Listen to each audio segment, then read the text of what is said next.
Paul Stamets had an Uncle Everett that sang in what type of band? Sue, a Beatles cover band. That is correct. Well Wait, done, well really? done. Yeah. I would like for you to name the 5 episodes in which Janeway debuted a new hairstyle. Jeremiah. Are we okay? Before I answer, are we counting the bun in the beginning? Yes. Okay. Caretaker, That's 1. Heroes and Demons, That's 2.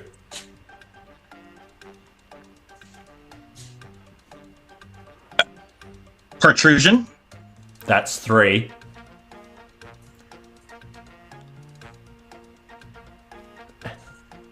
Wow. oh, where's the ponytail? Year of Hell. Year of Hell. I'm gonna skip the ponytail, and I'm gonna skip the ponytail and go to Night because it is the longer version of the bob. Okay, so you got those 4 correct. That is so really wholesome in a marriage. I just think that he would just be very wholesome and adorable.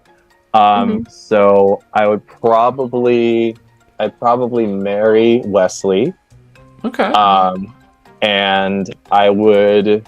Oh, I don't want to kill Worf.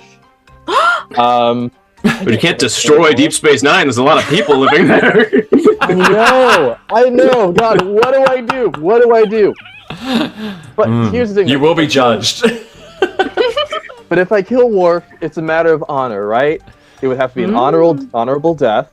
So Oh, you're right. He kind of wants to die a lot of times, so you might be doing Matt's him a favor. gonna kill Worf. if I give him an honorable death, Yeah. I'll kill Worf. That's and fair. That's good thinking. Probably. You're gonna fuck Deep Space Nine. You said you're gonna marry Wesley. Oh, that's right. Oh my god. Captain Jellicoe demanded that Troy do what? Sabrina. Put some clothes on. Change it to a regulation. I do love you. Thank you. Well done. You should have been in the Royal Shakespearean Theatre Company, not Patrick Stewart. There was a fan campaign for Coombs to play what role in Strange New Worlds?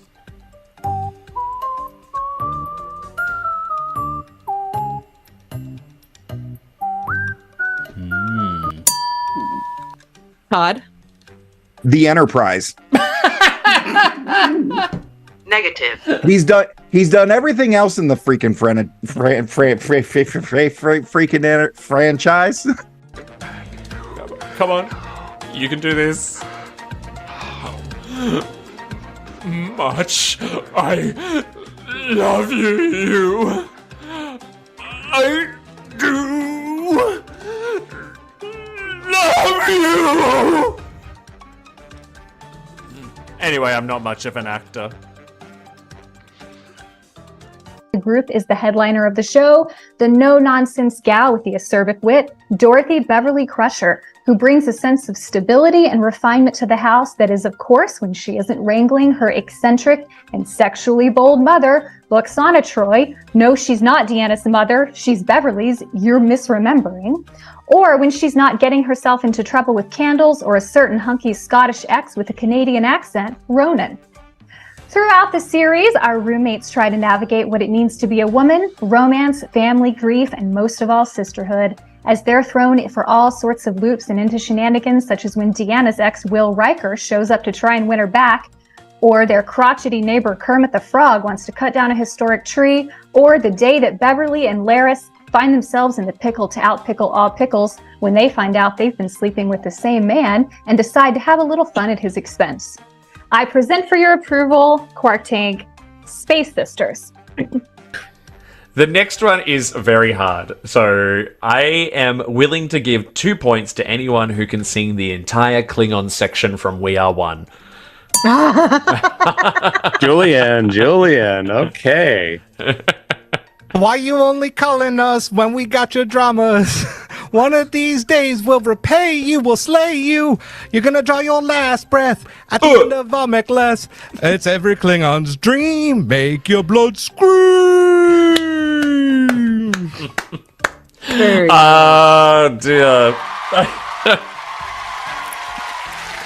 That was very, very good. I think you get the 2 points. It was not exact. You did miss one line. You missed one line. One line. It's every Klingon's dream. You know what I mean. You make your blood. Yeah. But I think actually that. Question 1. Which US president visited the TNG set during the filming of Redemption? Lenita. A bush. Negative. Bush. A bush. Just a bush. Bush. They're both named George. Literally, both of them are named George. They're both named George. My bus to go through. Ben. Was it Jimmy Carter? Negative. Oh, come on. Aaron. Process of elimination, guys. Said yet. Come on. Okay. How about Ronald Reagan? That is correct. It was Reagan. It was Reagan. I loved Hollywood. Yeah. I think it's going to be the shtick of my stream. The fact I'm a wee bit crazy when things aren't going my way. Ah, shit. Oh, it's so annoying. Ah, you piece of... Ah, you little asshole.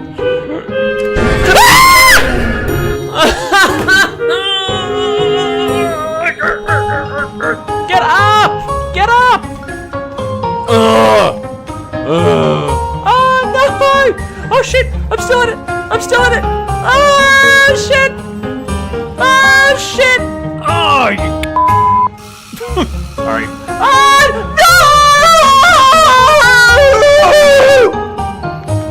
no! Here comes the rage.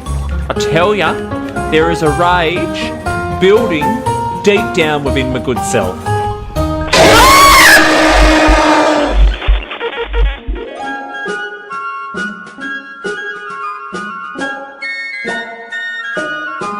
Oh, the weather outside is frightful, but the fire is so delightful.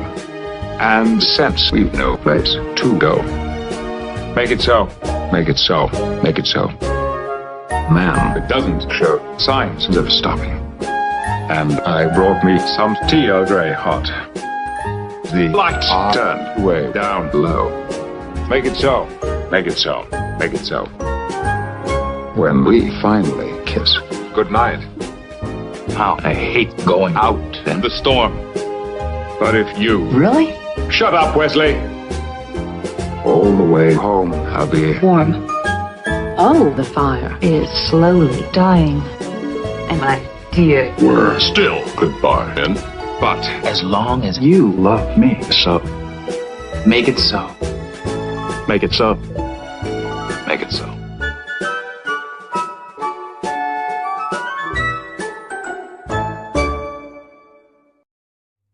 The Treksperts Quiz would like to acknowledge the traditional custodians of the land on which this show is created. We pay our respects to elders past and present and extend that respect to all Aboriginal and Torres Strait Islander people today.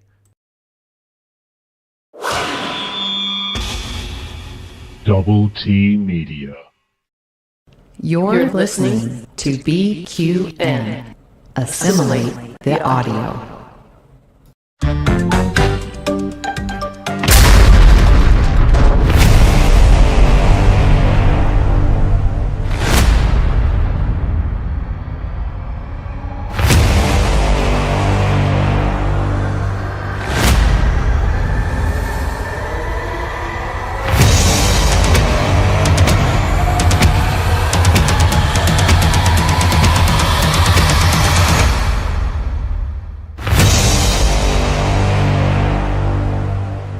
Quark Tank.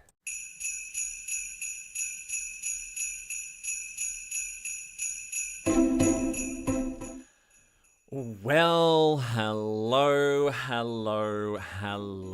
and welcome one and all to the Quark Tank Live, presented by the Treksperts Quiz, which is a Double T Media production at home here on the BQN Podcast Network. It is I, your festive cheer host, Davey Willett, here to present an exciting Treksperts Quiz with a twist. If you are not familiar with what the Quark Tank is, think of the TV show Shark Tank, where a bunch of people come along to pitch ideas to some wealthy entrepreneurs in an attempt to get their, new gadget gizmo startup bankrolled and off the ground. We are doing a very, very similar concept today.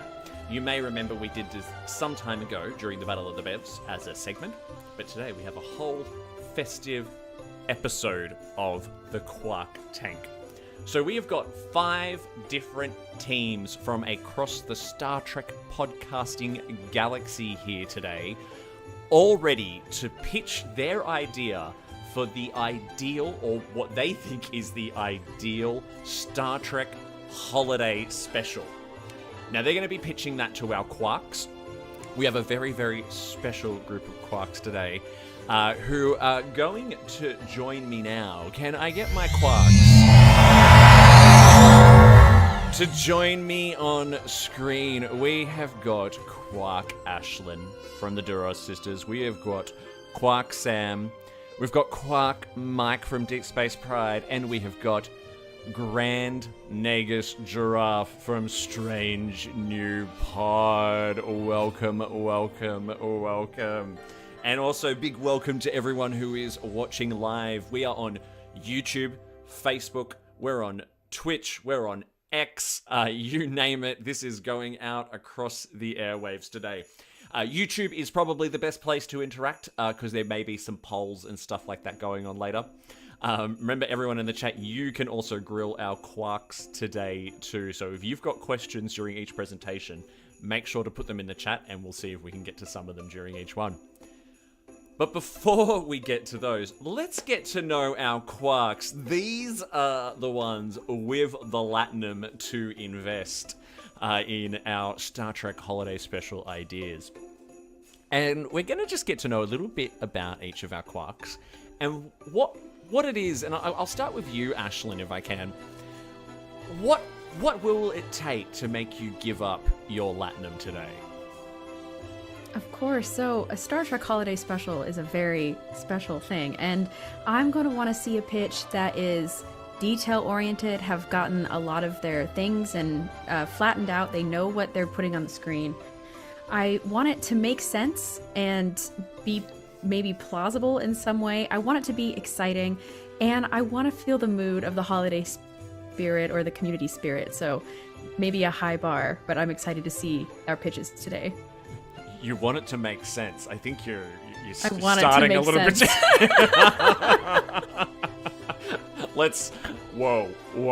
Let's not go too crazy there, Ashley.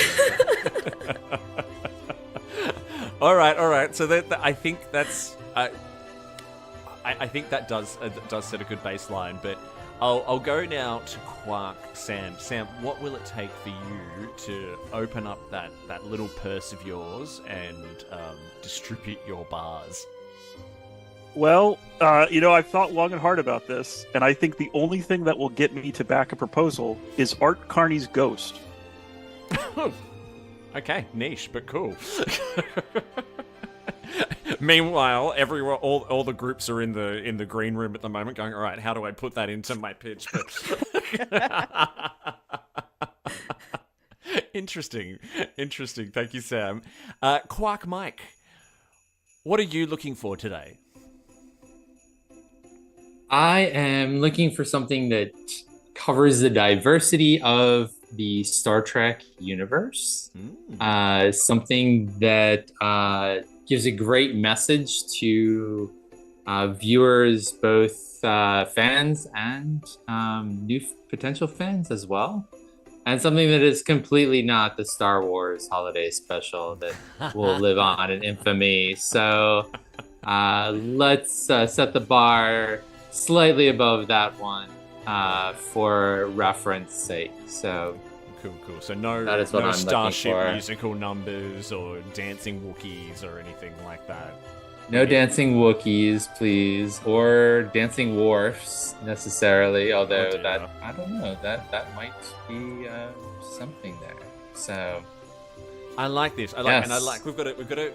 I think we've got a diverse set of expectations around what we're going to see. But I think one of the most important people to impress is the Grand Nagus. Grand Nagus Giraffe.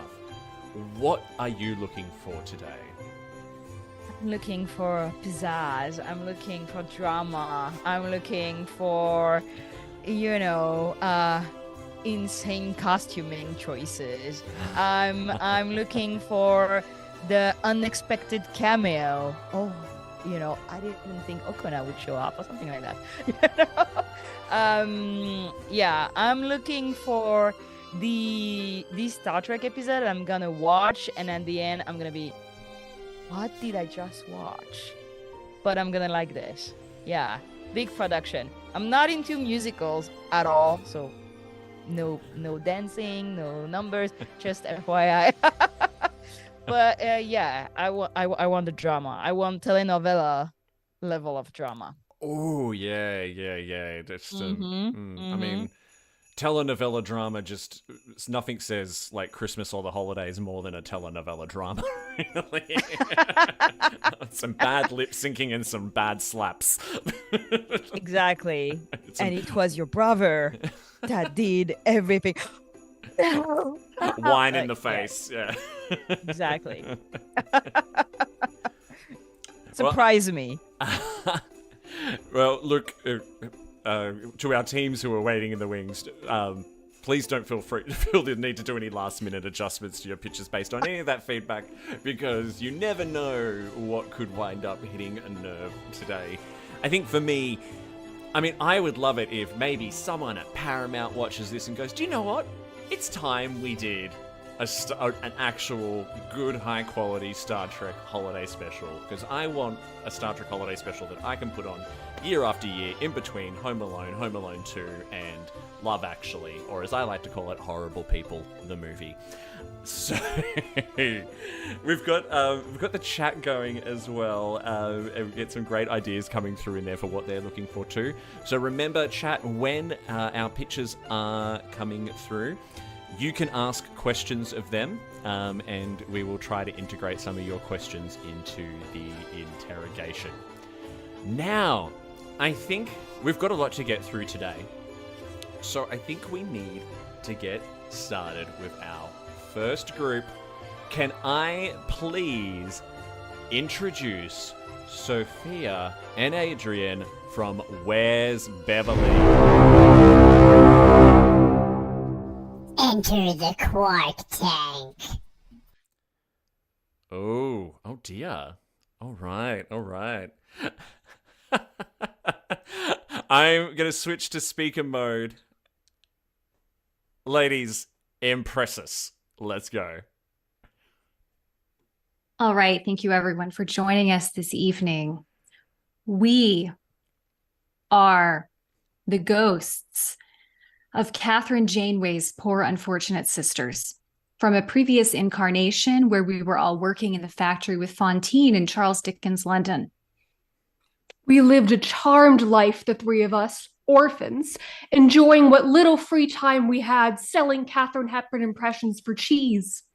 Eventually, and quite unexpectedly, the two of us died from the vapors, and poor Catherine never recovered.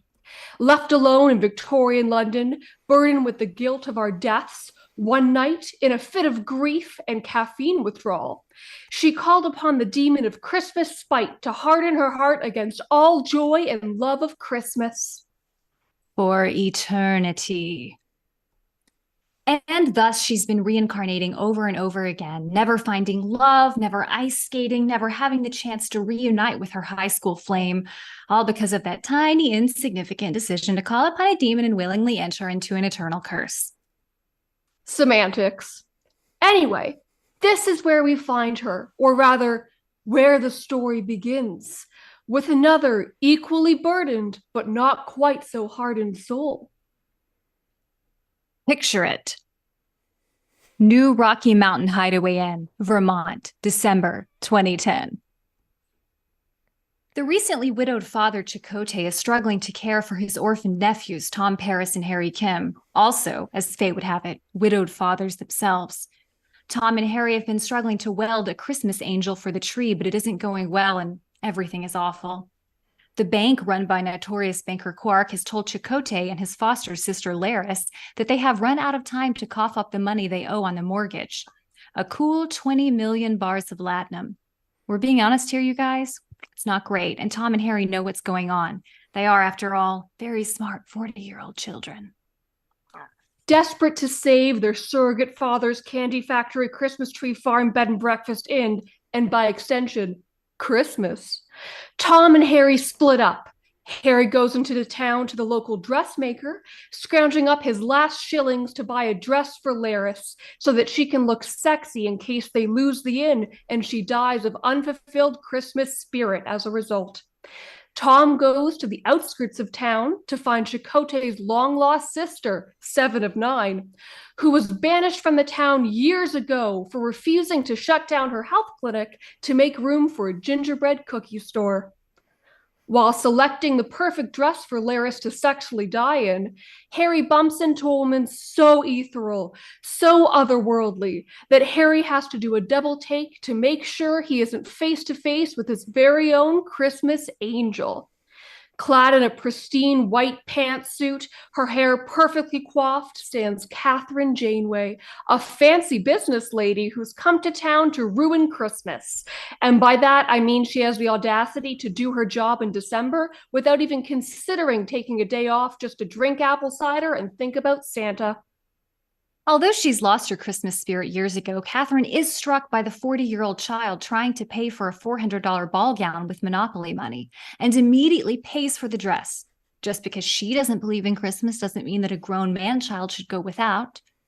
And meanwhile, Tom begs 7 for help, even though she's evil. She knows math and only likes Christmas an average amount. She reluctantly agrees to go over the inn's books and look for a solution, and Tom allows her access to the inn even though she is single and therefore cursed. While all this is happening, Catherine just isn't able to shake her encounter with the small orphan adult man from before. She needs to be at her important meeting where she looks at graphs with men for an hour, but something tells her that saving a company from bankruptcy is not nearly as important as stalking this man-child with the $400 dress. Sledding over the snowbanks, she follows him to his home, the inn and stuff, where she's struck by a flannel-wearing man. Chakotay. Those eyes. That axe in his hands. The vague feeling that in another life he's her subordinate and this would be inappropriate. But not now, she thinks to herself, aghast. He notices her staring and offers a handshake, and when their hands meet, sparks in the shapes of candy canes fly around them, a portent to the magic which awaits them. Of course, no one notices. Well, actually, 7 and Laris do notice from inside the inn where they're arguing about what to do with Quark, kill, marry, or bang. They see the sparks and decide to do the only logical thing, call upon the Dolly Parton Christmas angel, Beverly Crusher. She appears in a flurry of rhinestones and green mist, eyes a bit dazed and glassy, but excited nonetheless, and waves a wand. Suddenly, Catherine trips on her silly little lady feet and falls into Chakotay's arms. Catherine, he grasps. Chakotay, she whispers. It's you. You're my Christmas spirit, and you have been ever since I met you 60 seconds ago. A lifetime, Chakotay answers before kissing her. 7 and Laris think this is great and all, but what about Quark? The mortgage, dying in order to save things, looking sexy, the adult not twin baby children? But all those things are just fine, and will also be rushed according to the genre. Quark shows up and upon being offered a cup of hot chocolate, decides the 20 million isn't really a big deal after all, and no one needs to die. Looks like the boys will have their best Christmas ever. Beverly is gifting them the ideal Christmas topper, a welded receptacle for creepy ghost life forms, and they're getting a new mommy just in time for their 41st birthday and the annual Christmas party. Yay! Everyone got what they wanted in under 90 minutes, and Catherine's curse is broken, setting both herself and us free. And that's where our story closes, with the snowed-in Christmas shindig. This party has everything. Scrooge, played by Kermit the Frog, played by Dirty Rotten Scoundrels era Michael Caine. The demon of Christmas spite, Rick Berman. Mick Fleetwood and The Rock walking Captain Archer's dog, Porthos. The patron saint of 40-year-old children, Jack Crusher. Raffi, the time-traveling knight fighting an army of catsuits to save her lady love 7. Amanda Plummer, but damp. And most importantly of all, what everyone has wanted since time immemorial, to see Chakotay and Janeway finally touch butts. And also, you know, confirmation that Dr. Crusher truly is Blaze and Bev, the Christmas angel we don't deserve, but needed all along. Thank you. Okay. Wow.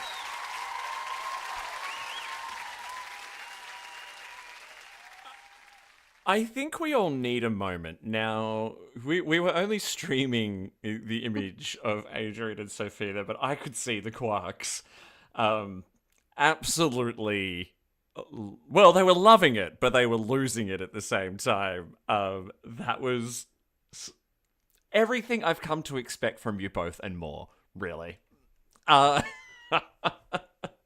getting a lot of love in the chat, but the most important thing is convincing our Quarks to invest their Latinum. Now, before we get them to invest, they're going to give you a little bit of a grilling, a little bit of a Q&A around your pitch. So let's start with Ashlyn. Ashlyn, what would you like to ask Where's Beverly? Sure. So first question, I love your costumes. Wonderful choice. But I'm curious if the ghosts of the sisters are going to be incorporated throughout the whole story. Like, are they narrators? Do they come back after the beginning? I'm just wondering, because we kind of have a Halloween and Christmas thing going on with them both. So I'm wondering how you're reconciling that theme or just vibing with it. Yeah, that's an excellent question. Thank you so much for that question. So we are the narrators. We do sort of come back at the end where we finally kind of are freed from our curse and explode into like candy canes and snowflakes. I know for myself, speaking for myself, if this does make it to production, I would like to be played by Glynis Johns from the Mary Poppins era. And Sophia, who would you like to be played by? Scrooge McDuck. Makes sense. I can see it. Yeah. Anything else, Ashlyn? I think no more questions for me. No, there are no words. I understand. Yeah, I have to recover. Quark Sam, what are your thoughts? You know, I'm so happy to see the cast of Space Sisters getting reunited in this pitch here. I felt so moved that I had to put the poster up behind me. But I gotta say, I'm a little disappointed there was no Art Carney.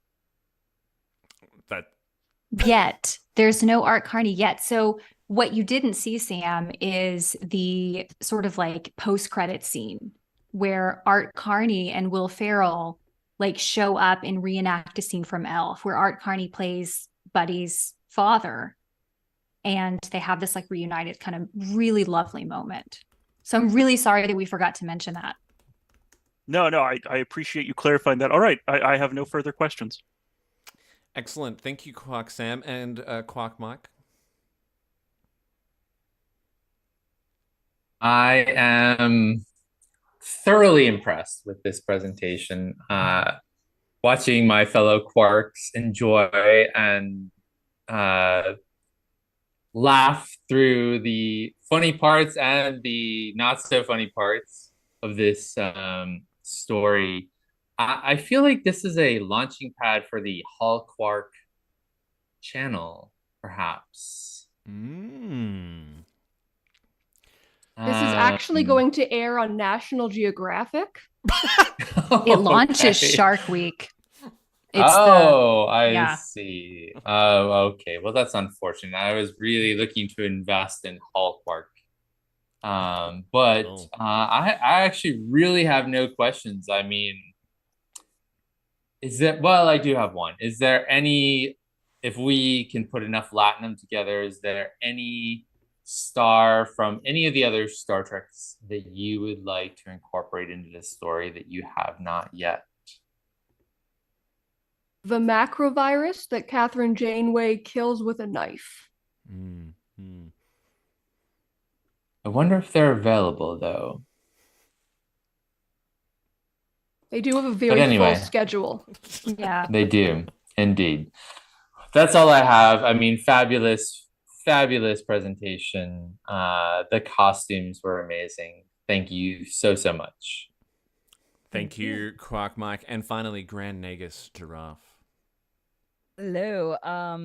You know what I meant by telenovela level of drama.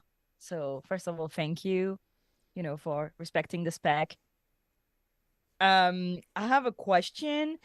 It was a lot of information, so bear with me if you talked about this character. But I wanted to know if we could have a little bit more Tuvok in that story.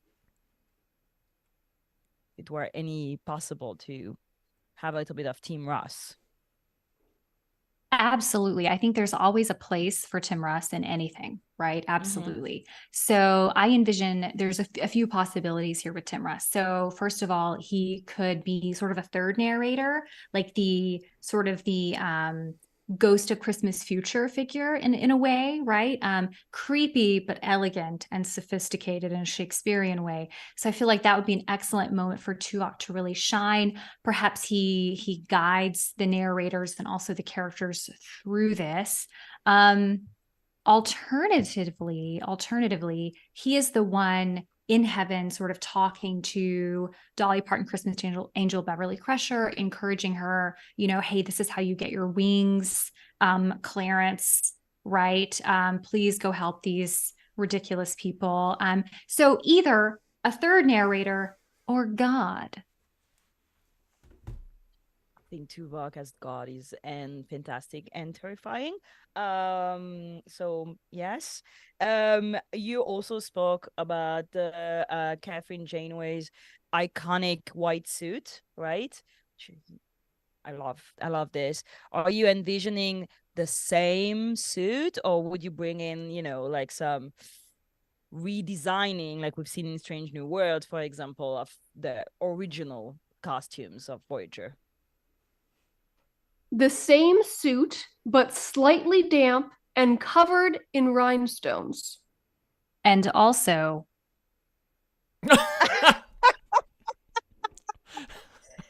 Okay. So that's going to bring the budget of the movie in places that I don't know if whole Quark will have that kind of money. Mike, I'm ready to invest. Thank you. I think that's all with us. We would have to see the rating of the movie because there's some butt touching, so that may add some price to the overall budget. I feel like we could also just sort of twist it around to butt bumping, okay. Right? That's also an option. And I will say, don't worry about the budget for cocaine. We're able to get that really, really cheap. So that shouldn't go into the final decision. We did die in the 1890s where cocaine was plentiful on the streets as prescriptions from your doctor, and also in Coca-Cola, so aptly named. Our doctor gave it to us because we're women. We were feeling silly. Very savvy. I like this. I like how budget oriented you are. We respect this. Thank you. All this talk of cocaine, I'm just waiting for YouTube to cut off the stream. Great. Thank you, everyone. Before we invest, before you do an advance on your investment of Latinum, I will go to one quick question from the chat. Amy Nelson is very interested to know who you will be getting to do, behind the scenes work on the show. Like, who's going to be on the production team? Have you spoken to Michael Westmore or even the Okudas yet? So Jonathan I'm Frakes thinking, yes, is Jonathan directing. Frakes, and then the macrovirus, when he's not acting, is director of cinematography. Excellent. Absolutely. And then we have Will Wheaton, but Wesley Crusher as sort of like an advisor and also just like a cocaine distributor. Fabulous. All right. Catering. We need to move on to the investment part right now. So how this is going to work, everyone, is that each of our Quarks has got 10 bars of Latinum per team, right? So they've got 50 in total. So right now, each one of them will decide how much of that 10 bars of Latinum they would like to put down as an advance on this idea. They can put all of it down. They can put some of it down and save a bank for the end of the show and then distribute the rest of their Latinum after they see each pitch compared to the other. So I'm going to go through one by one. I will start with Ashlyn. Based on that, how much of your 10 bars would you like to invest in Where's Beverly's idea? Yeah, well, I am a huge JC fan, and I love Hallmark. I feel like this was catered towards me. In fact, I would probably watch this every year. So up front, I am going to put down 3 bars of Latinum. 3, that's a strong initial investment. Well done, well done. And Sam? I'm very impressed. I'm glad to see that the star of Space Sisters Kermit the Frog is returning. So I'm going to also say 3. Okay, that's another 3. Mike? I'm going to join my fellow Quarks in also contributing 3 to this fine pitch here. And Grand Nagus? I'm gonna pitch 2 bars of Latinum because there are people who know me very well in the rest of the castle. I want to be surprised, and only 2 if I get the role of the dressmaker. Of course, it's yours. 2 bars of Latinum for me. All right, Sophia and Adrian. Look, I think there is a bit of a cursing going first, right? Because I think there may be some conservative investments there based on, wanting to see what the rest of the pitches are going to be like. You have had an upfront investment of 11 bars of Latinum. Nice, strong start. Well done. I'm going to ask you both to retire to the green room. Thank you so much. We will see you again at the end of the show. All right, that's going to be an interesting one to follow up. A very unique pitch. And I agree, Amy Nelson. We haven't even heard all the other pitches yet, and we're giving 3 bars. I think that's quite interesting. So, look, I think we need to bring on our second pitcher. I am going to get Mr. Todd A. Davis of the Computer Resume podcast to join us here in the Quark Tank. Enter the Quark Tank. Todd, come on in. Can you hear us? What are you doing there? 5 golden beers. Wonderful. I'm glad to see you've been warming up there. Now, Todd, I am going to switch into speaker mode, and we are after your pitch, my friend. Your time starts now. Take it away. Malcolm Reed is standing on a beach in Panama City, Florida. The collar of his black peacoat is turned against the sea breeze that relentlessly whips through his graying hair. He might enjoy the view of the stars beginning to twinkle over the Gulf of Mexico more, were it not for the tears in his eyes. The retired Starfleet captain reaches into his coat, underneath his left shoulder, and draws a bottle of bourbon. After unscrewing the cap, he watches as nearly half the bottle empties out in front of his own boots, creating a small crater in the sand. wherever you are. Cheers.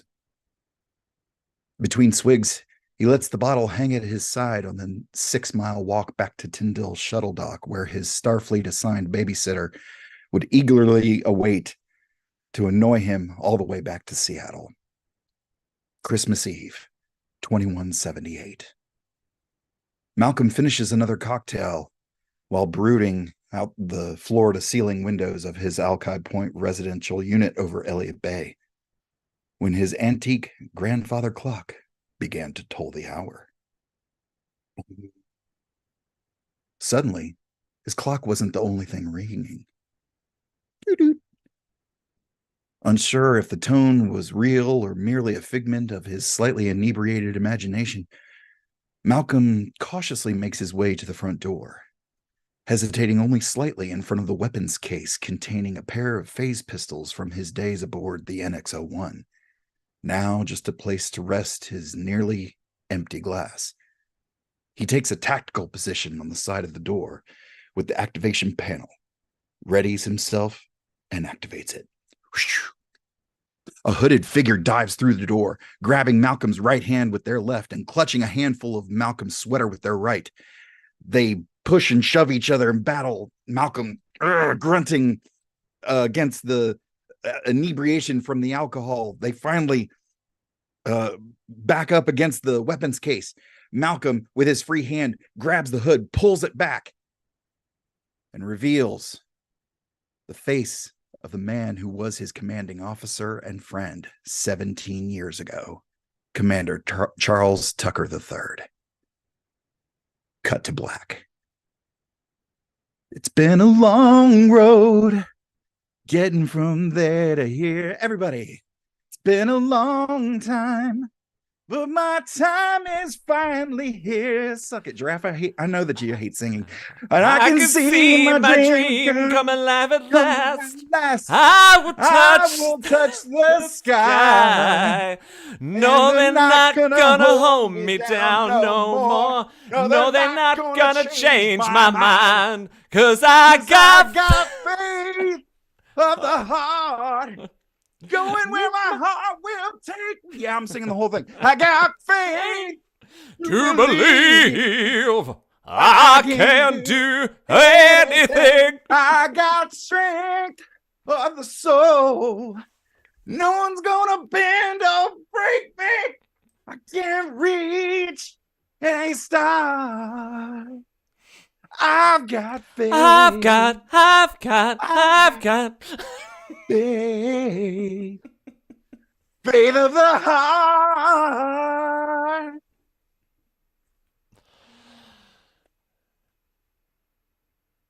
Are we done? Title card. Title card. Enterprise of all the shuttle pods. Back in Malcolm's apartment, after the two men have had their little fisticuffs, they sit in front of a roaring fire. Trip compliments Malcolm's hits, surely from his training with old Haymaker Hayes. So how's T'Pol? Oh, she's gone to Pajim, taking a vow of silence. I don't think we're going to hear from her anytime soon. So through their discussion, Trip lets loose the secret that he is part of Section 31, and he's here with a final mission. And there's nobody else he'd rather have in a shuttle pod for an extended period of time than Malcolm Reed. The mission: secure the package, deliver to a secondary location, and Element 3 is classified. They will be taking a new type of shuttlecraft. I think they're calling this one Galileo. It's on loan from a young from a young engineer named Tobin Dax. So they get in the shuttle and they go off on this one last ride to get the package. The package is Trip's daughter from Unexpected. Remember when he got pregnant? Everybody remember that? So while they're on the shuttle flight Malcolm's like, why is Terra Prime trying to take out your daughter? It's like, well, they figure any sort of race mixing is bad, and they get wind of old Starfleet records from the logs from the NXL-1, and they're like, you know what? We couldn't get Trip's daughter before, so now we're gonna get her. We're gonna get the other one, and we got to take her to a secure location. Well, what's the secure location? That's classified right now. So they get there, and they sneak past the guards like they do, and they get to Trip's daughter's room, and she's 17, so she's being all 17, and she's like, "You were never there for me, Dad." And he's like, "Well, I didn't know that you were here till recently. So yeah." And she's like, "Well, you could have been involved in my life this whole time, but you weren't." And he's like, "Well, I'm here now. So get in the shuttle pod so you can have some more life and stuff." And she's like, "Fine." So they get in the shuttle and they go back. Now they got to go back to Earth. And they're like, "Well, why are we going back to Earth? Terra Prime is there." They'll never look in their own backyard, specifically that Carbon Creek, Pennsylvania, where T'Pol actually had first contact, the real first contact. So they drop her at a safe house in Carbon Creek, Pennsylvania. And then the mission's over. We've had a great time. And it's time to, Malcolm, this whole time, he's seeing Trip interact with his daughter. And at this point, Malcolm has kind of shoved everybody in his life away from him. And he thought his friend was dead, but now he's not. And he realizes he's been alone for most of his life. He's pushed everybody away. He's had no real relationships. Even his own parents don't know him that well. And so they're on their way back, and they get back to Seattle, and then Trip knocks him out, and the whole thing, he knocks him out and goes cut to black. And then we see the next morning, Malcolm wakes up laying on the floor, his glass overturned.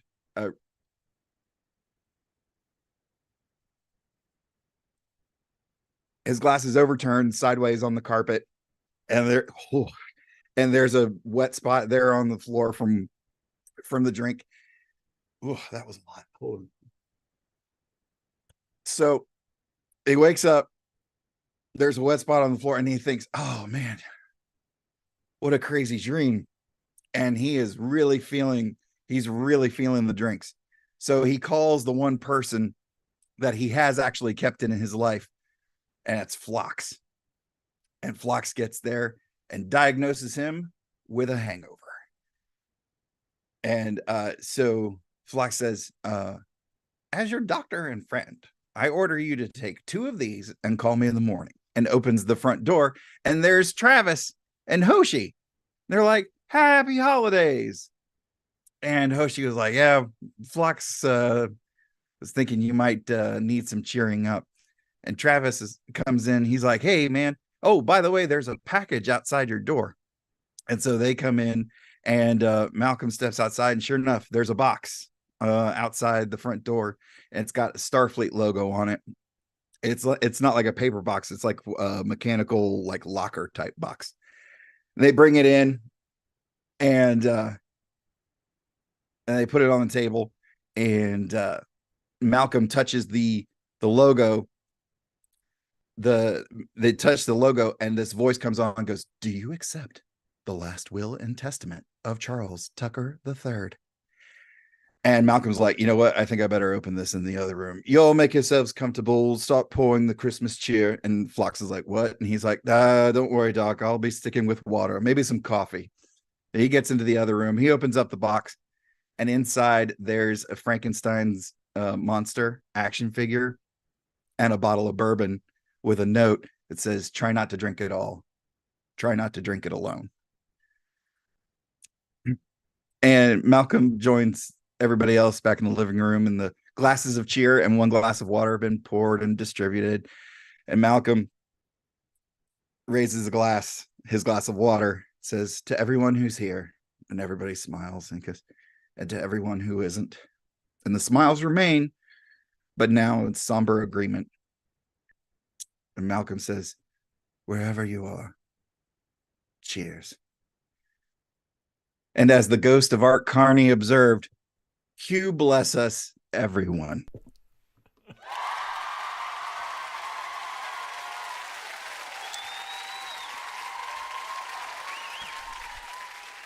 Todd. Yep. Todd. That was, look, you had us at the end of Faith of the Heart. Like, we were on board, but then the emotional roller coaster and the melancholy that was that holiday special just kept going. So, Quarks, Enterprise, or a holiday special set in the Enterprise kind of period. Interesting. Let's quickly dive into any unpacking that you want to do. I'll start with Quark Mike. Anything that you would like to unpack for this? I mean, Todd, I would love to go have a drink with you and teach you the real meaning of champagne. What's stopping you, whatever, Mike? Bring versus whatever you're drinking right now. But no, I don't have any questions. Well, I do have one thought. Enterprise is very niche, and it's come a long way since its premiere. But it's been a long road. Yes, we've heard that. Thank you. But I'm just wondering if it's too niche for the Star Trek holiday special. That's a good question. Thank you. Anybody else? we'll take that. It's Star Trek. It's Star Trek, Mike. We'll take that as a comment. No, I am a huge fan of season 4, and I do really enjoy Enterprise. For God bless Manny Koto. Yes, exactly. We should raise a glass to him, actually. Except my glass is empty. I'm concerned about the nicheness of just the Enterprise, and certainly just Hoshi coming in at the last minute. I feel like I'm a big fan of diversity, and having a wide array of cast members, and as much as Trip and Reed are besties, I don't know how much of an appeal that's going to have widespread. Well, I see your point, and I didn't want to flood the thing with cameos, but Shuttle. You definitely did not flood anything with cameos. I will say that at all. No, the only thing that's flooded is me. Yeah. Yes. So I think having a couple mentions of certain things, and letting the cameos come in at the end and stuff like that. Shuttle Pod 1 is a seminal episode of the whole series, and I kind of wanted to see if we could capture that twice. Capture that lightning in a bottle again. And really, I feel like Malcolm Reed really didn't get the character exploration that he probably should have, along with most of the cast in Enterprise. So I thought this would be interesting to see what happened, almost 20 years later. Where does that guy end up, and then when confronted with his best friend and the opportunity to have one last ride, does he learn anything along the way and all that good stuff? So thanks, right. Mike. In the interest of time, I'll throw any of the Quarks or the Grand Nagus. Yes, Grand Nagus, you have a burning question. Go. Yeah, I wanted to know who you would cast for the daughter, for Trip's daughter. Well, the actress that played the alien that Trip got with initially, and her name escapes me for the moment, but apparently her daughter has done some acting, so I think that would actually be really cool to sort of bring her back. You know, to be honest with the cast, and as in an effort, to be honest, I see a lot of different things happening with this. So in an effort to save money, I would actually like to see this animated. I'd like to see it kind of like Vox Machina, or maybe closer to an anime style. I think that's something that franchise hasn't done yet, and Star Trek animation is kind of hitting it's on that upward tick with Lower Decks, and everybody's got that love right now because of the anniversary of the animated series. So yeah, let's go animated. And they just did it with Babylon 5, actually, so it could be a thing. Ashlyn or Sam, any last minute thoughts you want to throw out before we throw over to the Latinum tracker? All right, so what are you scared of questions? Well, I mean, the chat's just got some general questions about how much of that champagne you've had to drink. And 5 golden beers. They clearly weren't listening, Davey. Clearly not. All right, so let's go around. How much of your 10 available bars for this round are we looking to invest? Sam, can I start with you, please? This is a tricky one. 1 bar. 1 bar? All right. With Art Carney and everything? We're going to be conservative. I'm going to be conservative for right now, but we'll come back to this one. All right. Ashlyn? Yeah, I enjoy your diehard approach to this holiday special. We've got mostly Section 31 and a little bit of holiday at the end. I am concerned it's going to be too sad for a holiday special and a little bit too niche. And so I am going to give 1 bar of Latinum. All right, 1 bar to start with. All right. Mike? I too will give 1 bar, although I fear that it will go towards the purchase of more of Todd's champagne. So can I do a half a bar? Listen, if you give me 1 bar, that's 3 more bars I got. So it's hey, you can never have enough bars, people. Come on. And Grand Negus, how much would you like to invest? I will not invest for now. I need stories to pass the Bechdel test to be able to get my Latinum. Oh dear. Oh Todd. All And right. I cheered when Trip died, so How dare you? I spent literally 4 seasons Trip hoping is he was not gonna die, dead, and then man. he crooked, and I was like, finally. So do not bring it back. He's never Hot been takes. gone, man. But no, seriously, we need stories that pass the Bechdel test. It's We do, the future. we do. Let's go.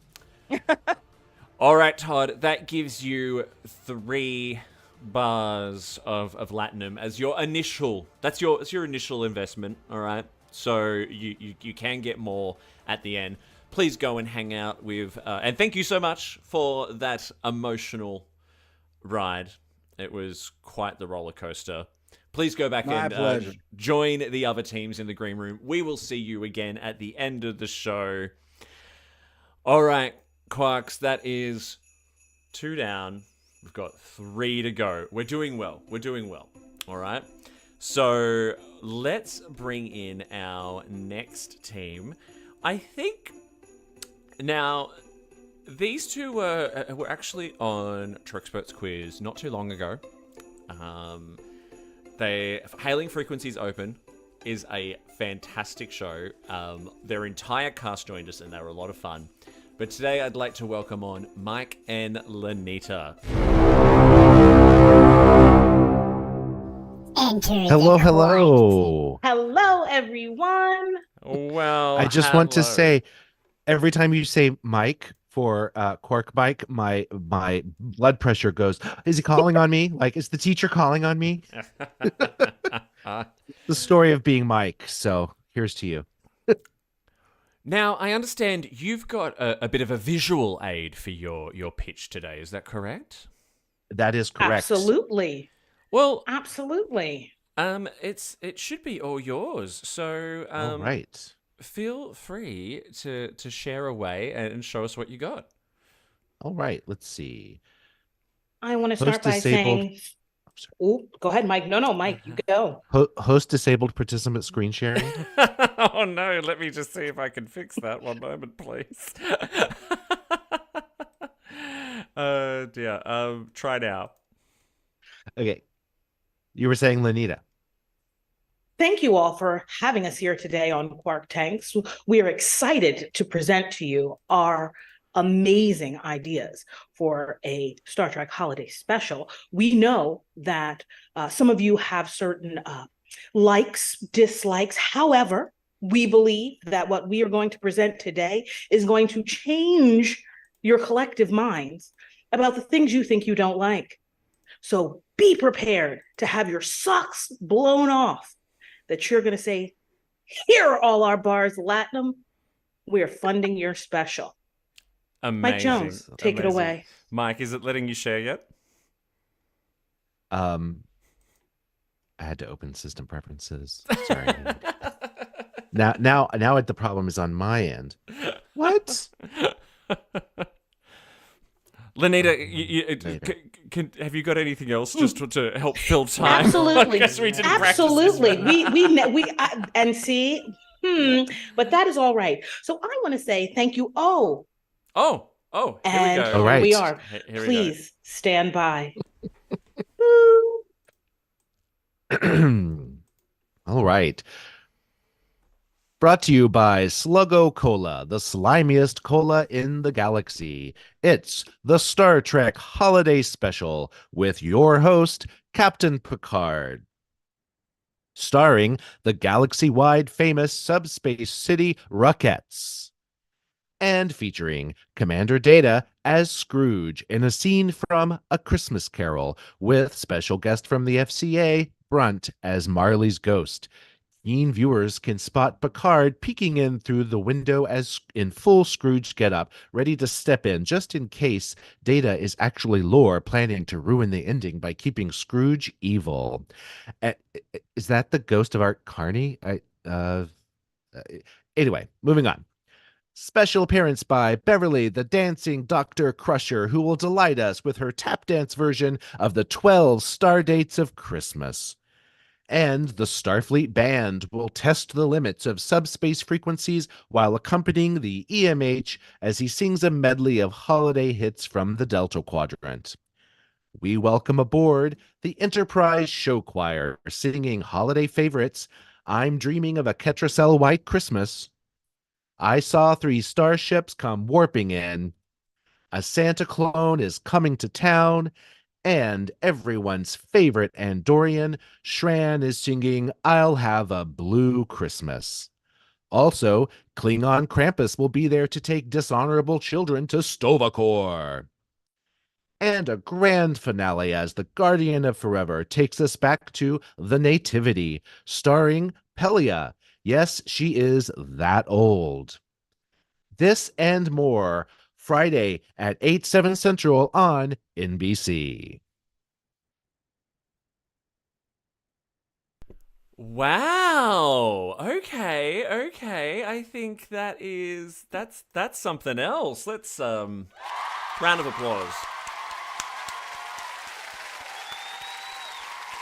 Thank you. Certainly our shortest pitch so far, but do you know what? Like, I'm feeling, quality over quantity right now, Quarks. That's what I'm getting from this. So Variety.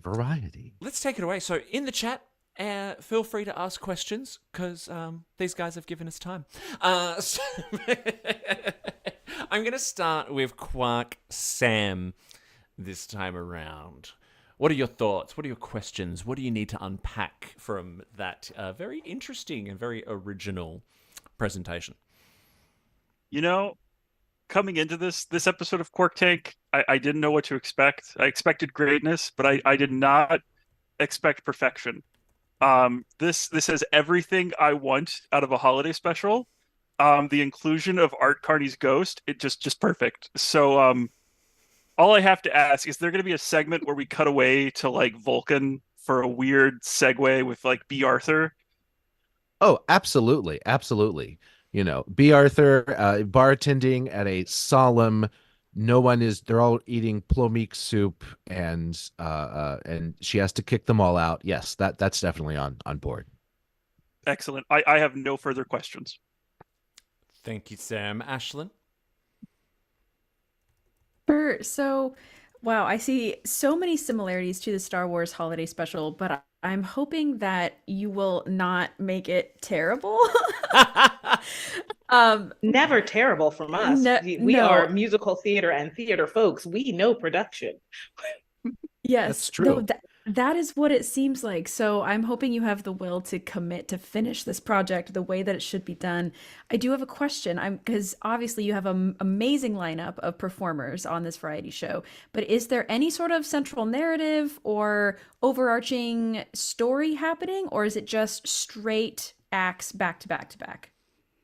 Our host, Captain Picard, is putting on a show for the Enterprise and has put together this wonderful array, and that is our story. His narration presenting the show. Okay, wonderful. No more questions. Mike. Quark Tank, that is.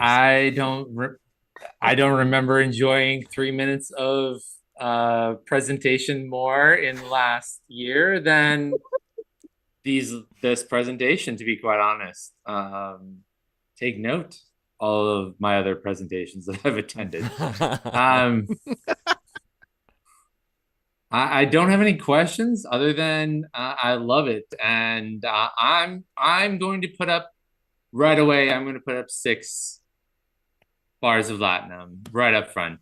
Thank you. I am Thank hugely you. a fan of this. I'm going to jump ahead, Davey. I hope you don't mind. Okay, 6 was it? 6 it is, yes. I am supremely impressed, very excited, and I expect to see this down the street at one of the theaters in New York City here by November of 2024, please. And thank You will not be disappointed. The Ruckettes have been in rehearsal for weeks. Excellent. Excellent. Lot of love. Well done. Well done. That is the first, just boom, Latinum on the floor investment. Before we go to the Grand Nagus, some stuff from the chat. Your co-host Damien would like to know if there are any wise men in the nativity. It is a live nativity. Wise men are very hard to find, to be honest. Nowadays, let's say there will be wise people in the nativity. I like it. Very, very good answer. And Amy Nelson, my BQN mother, has offered. Well, she's like, have you wondering what streaming services you might put this on? And she would like to get exclusive rights to this show on the BQN podcast network. So the offers are Things rolling, can be arranged. Yeah, offers are rolling in already. Absolutely, give us a call. We'll have your people call my people, call your people. We are here. All right, we might have a deal on our hands, Amy. All right, so Grand Nagus now. It is a musical, so I'm just gonna step back and David, no. It is not a musical. It is a variety show. Oh. That's what I got. Yeah, Okay, there's okay, music good, in it, good. but it's fine. It's not like only this. Correct. And I'm not against it. It's just not my favorite, it's not. I wanted to know, because we got some singing before.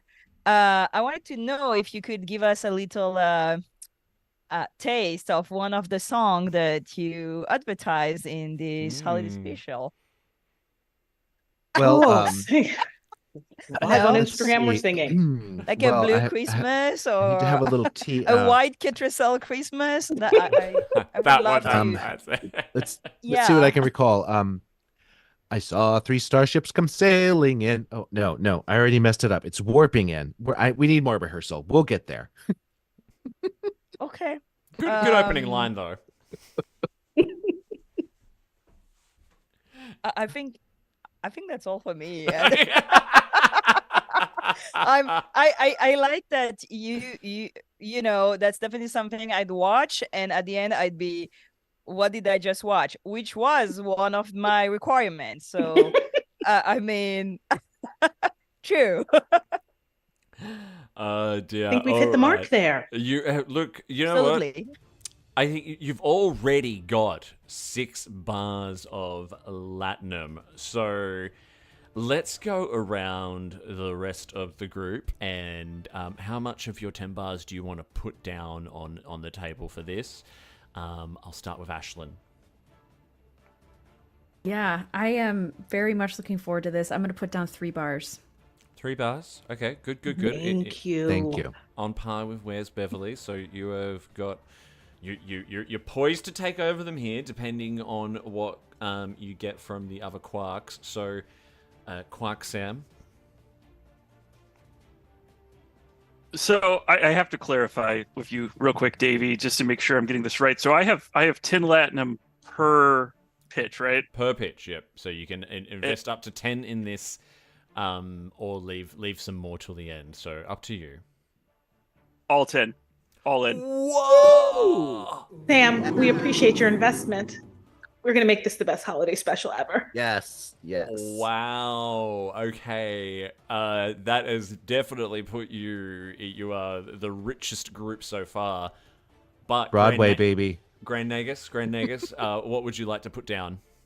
I thought it was 10 total, so now I'm like, wait, what? I could give each pitch 10? You could. I didn't know that. Last time it was 10 total. Yeah, you can give 10 in total to the pitch, but you can then hold if you don't want to give 10 now, you can hold off, and then whatever you have left at the end, you can distribute however you want. Okay, so I can still I still have 8 remaining. No, 18 remaining from previous pitch. Am I right? Yeah. So you've okay. So you can I'm invest. I'm sorry to the previous speech. I'm really sorry. I thought I had 10 total. All right, you save it. You know I'm not good with math. My bad. I will give you 3 bars of platinum. I like the cookiness of it. And I'll come back to. I'm sorry, everyone. 3 bars. It's all good. I was. No, Bechdel test failed. Does not take any latinum. I see the messages. I see you. I hope that our group's still waiting in the wings, taking note of this. But I will not take any questions. Regardless, though, that has put you in the lead for now. Because you are ending with a 22 bar investment to Where's Beverly's 11 and Todd's 3. And you have an offer to produce and stream and distribute your show from Amy on the BQN. So I think that's a good result. Well done. Yeah. Well done. Thank you. Thank you so much. Your co-hosts Aaron and Damien are cheering you along in the chat as well. So thank you so much for bringing the A game. I'm going to get you to go and wait in the green room, and we will see you again at the end of the show. Thank you so much. All right. I'm loving the creativity from each of our presentations so far. There is a lot of thought and a lot of effort that has gone into these. Now, we're going to move on to our next presenter. Can I please welcome to the stage the one, the only, MC Frodo. Enter the... Hello. MC, my favorite scorekeeper. Welcome. How are you feeling? Following up from, I mean, there was just a lot of love given to that. So that was good, but I think I have something really special here. All right. Now, I know that you need the screen, so I'm just going to make sure that I've given you access because we don't want to go through that again. All right. MC, our second solo presenter, take it away. So Star Trek is not something that naturally lends itself to a holiday special. So if we're going to do it, it has to be something joyful, something that celebrates the whole franchise, something that refuses to say no and always says why not. And there is only one series that has all of these. So this is the Star Trek Lower Decks Interplanetary, Multi-Generational, Extra-Dimensional Holiday Special. So I would like my co-writers on this to be Mike McMahon, since he's the Lower Decks maven, of course, and Aaron Walke, because some of what I'm doing resembles something he's done, and he deserves more time working on it. There are two classic Christmas stories that get used as a basis for episodes of television. We already had It's a Wonderful Life done brilliantly in Tapestry. So what's left? That's right. This is A Christmas Carol. And we're taking the carol part very seriously. It's A Christmas Carol, Freeman. Okay, let me see if I can share my screen.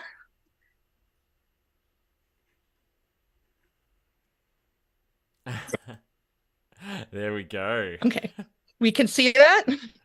Yep. Okay. So Starfleet is about to go in its week-long period known as the Interplanetary Multi-Faith End-of-Year Holiday. And do you know who was all about it?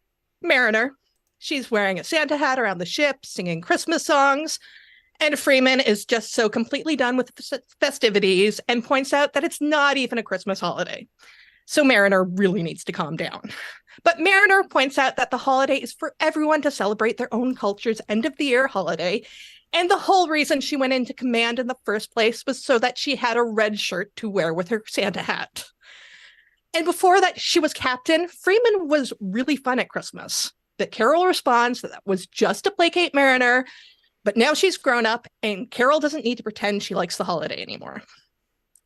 That night, she wakes up to the sound of rattling chains.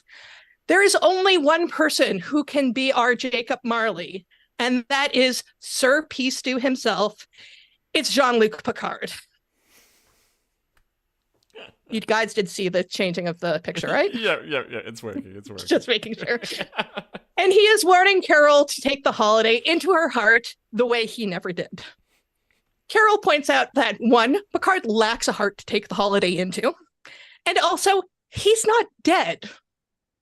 Picard asks her to please just go with it and says she'll be visited by 4 ghosts. 4 ghosts? Isn't there supposed to be 3? Again, just go with it, Carol. But she's pretty sure she's been kidnapped to the holodeck. The first ghost shows up, and it's our boy Boimler, the ghost of Christmas past, or holiday past. Carol thinks he's going to show her her past, but he says she already knows all of that, and what she needs is to see other people's being affected by the holidays. So first, he takes her to the Enterprise NX-01, where T'Pol has made an attempt to appreciate human culture by giving Archer and Tucker gifts. Their socks. And then they go to the original Enterprise, where not long after her Illyrian status was revealed, Una shares an Illyrian holiday with La'an. And finally, they go to the crew of the Enterprise A, where they're celebrating their first holiday aboard, because they're the closest thing Kirk ever had to a family. Boimler leaves, and Carol is joined by the second ghost, which is the ghost of holiday present, Devana Tendi. When Carol tries to protest that some of the things Tendi is showing her happened years ago, again, Carol, just go with it. Can't you accept this is what's happening to you? So Tendi, very excitedly, shows her the first holiday where Bev was alone after Wesley went off to Starfleet Academy, and everybody on the Enterprise D trying to bring her out of her quarters to accept that just because Wesley's gone, she can still have fun. And then on Deep Space Nine, Sisko throws a massive party where everyone shares their traditions. This is the Ferengi time of mass purchasing, the Bajoran time of family. And Odo feels left out because the changelings suck. But everyone insists that he's a part of their family, so he has to be a part of their traditions too. And finally, on Voyager, Neelix tries to cheer up the crew during their first holiday in the Delta Quadrant. Carol is pretty sure she knows what's up now, until Rutherford shows up as the ghost of alternate universe. Before she can ask what that means, she says, "You're going to tell me to just go with this, aren't you?" How'd you guess? So in the Mirror universe, Carol sees herself with Mirror Mariner, giving Beckett a brand new knife. Our Carol points out that since Mirror Freeman is evil, that's really not saying much in, favor of this. But Rutherford just says, just look how happy these two are with their gifting of knives. And then in the world of yesterday's Enterprise, Tasha Yar celebrates solemnly with Ensign Crusher. And finally, in the Kelvinverse, Spock celebrates Hanukkah with Uhura as he's embracing his mother's Judaism after her death when Vulcan was destroyed. When Carol is shocked by the destruction of Vulcan, Rutherford tells her, it's a long story. So Carol is completely confused by what's going on. But there is still one more. The spectral ghost of Holiday Future appears. Carol sighs. Beckett, I know it's you. How'd you guess? Well, all of your friends have been the other ghosts. Of course, this one is you. Yeah, okay, Mom, but we're doing this anyways because I've got some super cool places. So first, Mariner takes Carol to Prodigy, where Janeway has introduced the crew to the holidays of their people. When Gwen feels left out because her species doesn't have holidays, Dahl says that since he doesn't have a proper species, they can make their own holiday together. On the Titan, Seven is surprised to find out Shaw is actually really into Christmas, like to an insane amount. And it's actually really unnerving to see Shaw as like the ultimate Christmas guy. Like Christmas sweaters are actually assigned to be worn on the bridge. And then finally, in the far-flung future, on Discovery, Saru tries to convince Michael to take some time to celebrate. She's really focused on being the captain, but she needs to take some time away, so he introduces her to some Kelpian traditions. And she admits that while Vulcans don't really have a holiday around this time of year, she used to celebrate Hanukkah with Amanda because I am making that canon, damn it. And Amanda would celebrate Christmas with her. So at the end of this, Carol is still annoyed. With Scrooge, by the time he got to the Ghost of Christmas Future, he knew what was coming. He was coming to a bad end. And if he didn't embrace the holiday, that he would die alone. And Mariner gets aggravated, telling Carol that it isn't about her, that Scrooge was like super selfish because he didn't want to die alone. And that's why he embraced others. And what everybody's been trying to show her is how people come together at this time of year. Why can't Carol see how everyone is happy sharing the holiday with the people they love? And all Mariner wants to do is spend the holiday with the person that she loves more than anyone in the world. Why does she hate it so much? After all, it's her birthday too. Oh. Beckett wonders if Carol is mad that she has to share her birthday with the holiday, or if it's something else. Carol reveals that her birthday, and the holiday by extension, just reminds her of all of the things she hasn't done. She's still stuck on a California-class ship. But Mariner tells her she could remember all of the things she has done, because she's a badass captain. And she hugs her mom tightly. Are you sure you aren't just mad that you were born on Christmas and Grandma named you Carol? And Carol says, yeah, that doesn't help. But all Mariner wants to do is be with her mom on this holiday. Carol agrees that she wants to have a good time with the people she loves. So the crew of the Cerritos have a joint holiday and birthday party in the bar. And while there, Q appears next to Mariner. She thanks him for setting everything up. He says he was happy to do it because he enjoyed putting Jean-Luc in chains. But this makes them even, Mariner. You can't call in any more Q favors. He disappears, and Mariner goes back to join the party.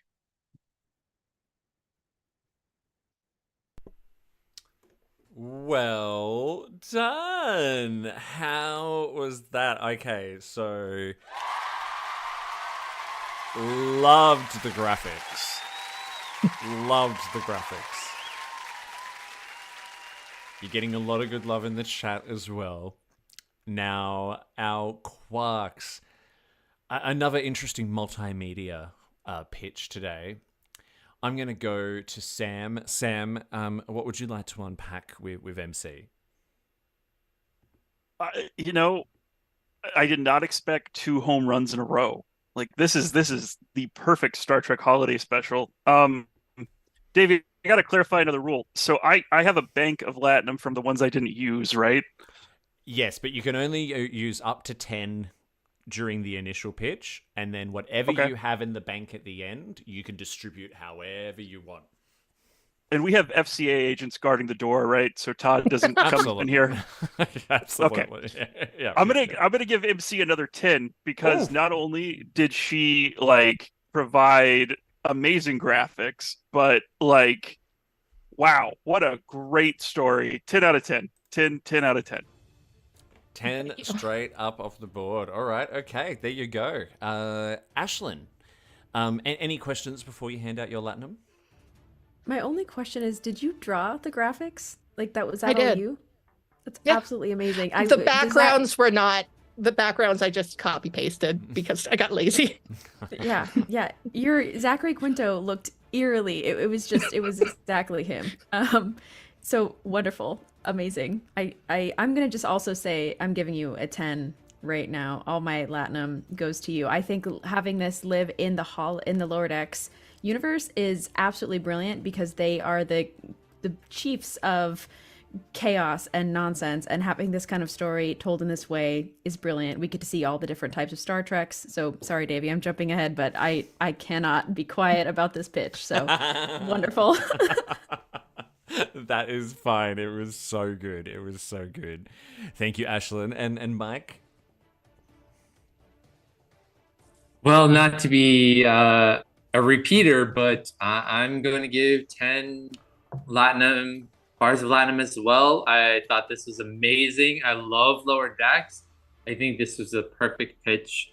I think this brings the holiday feeling, but also includes the multiverse of Star Trek.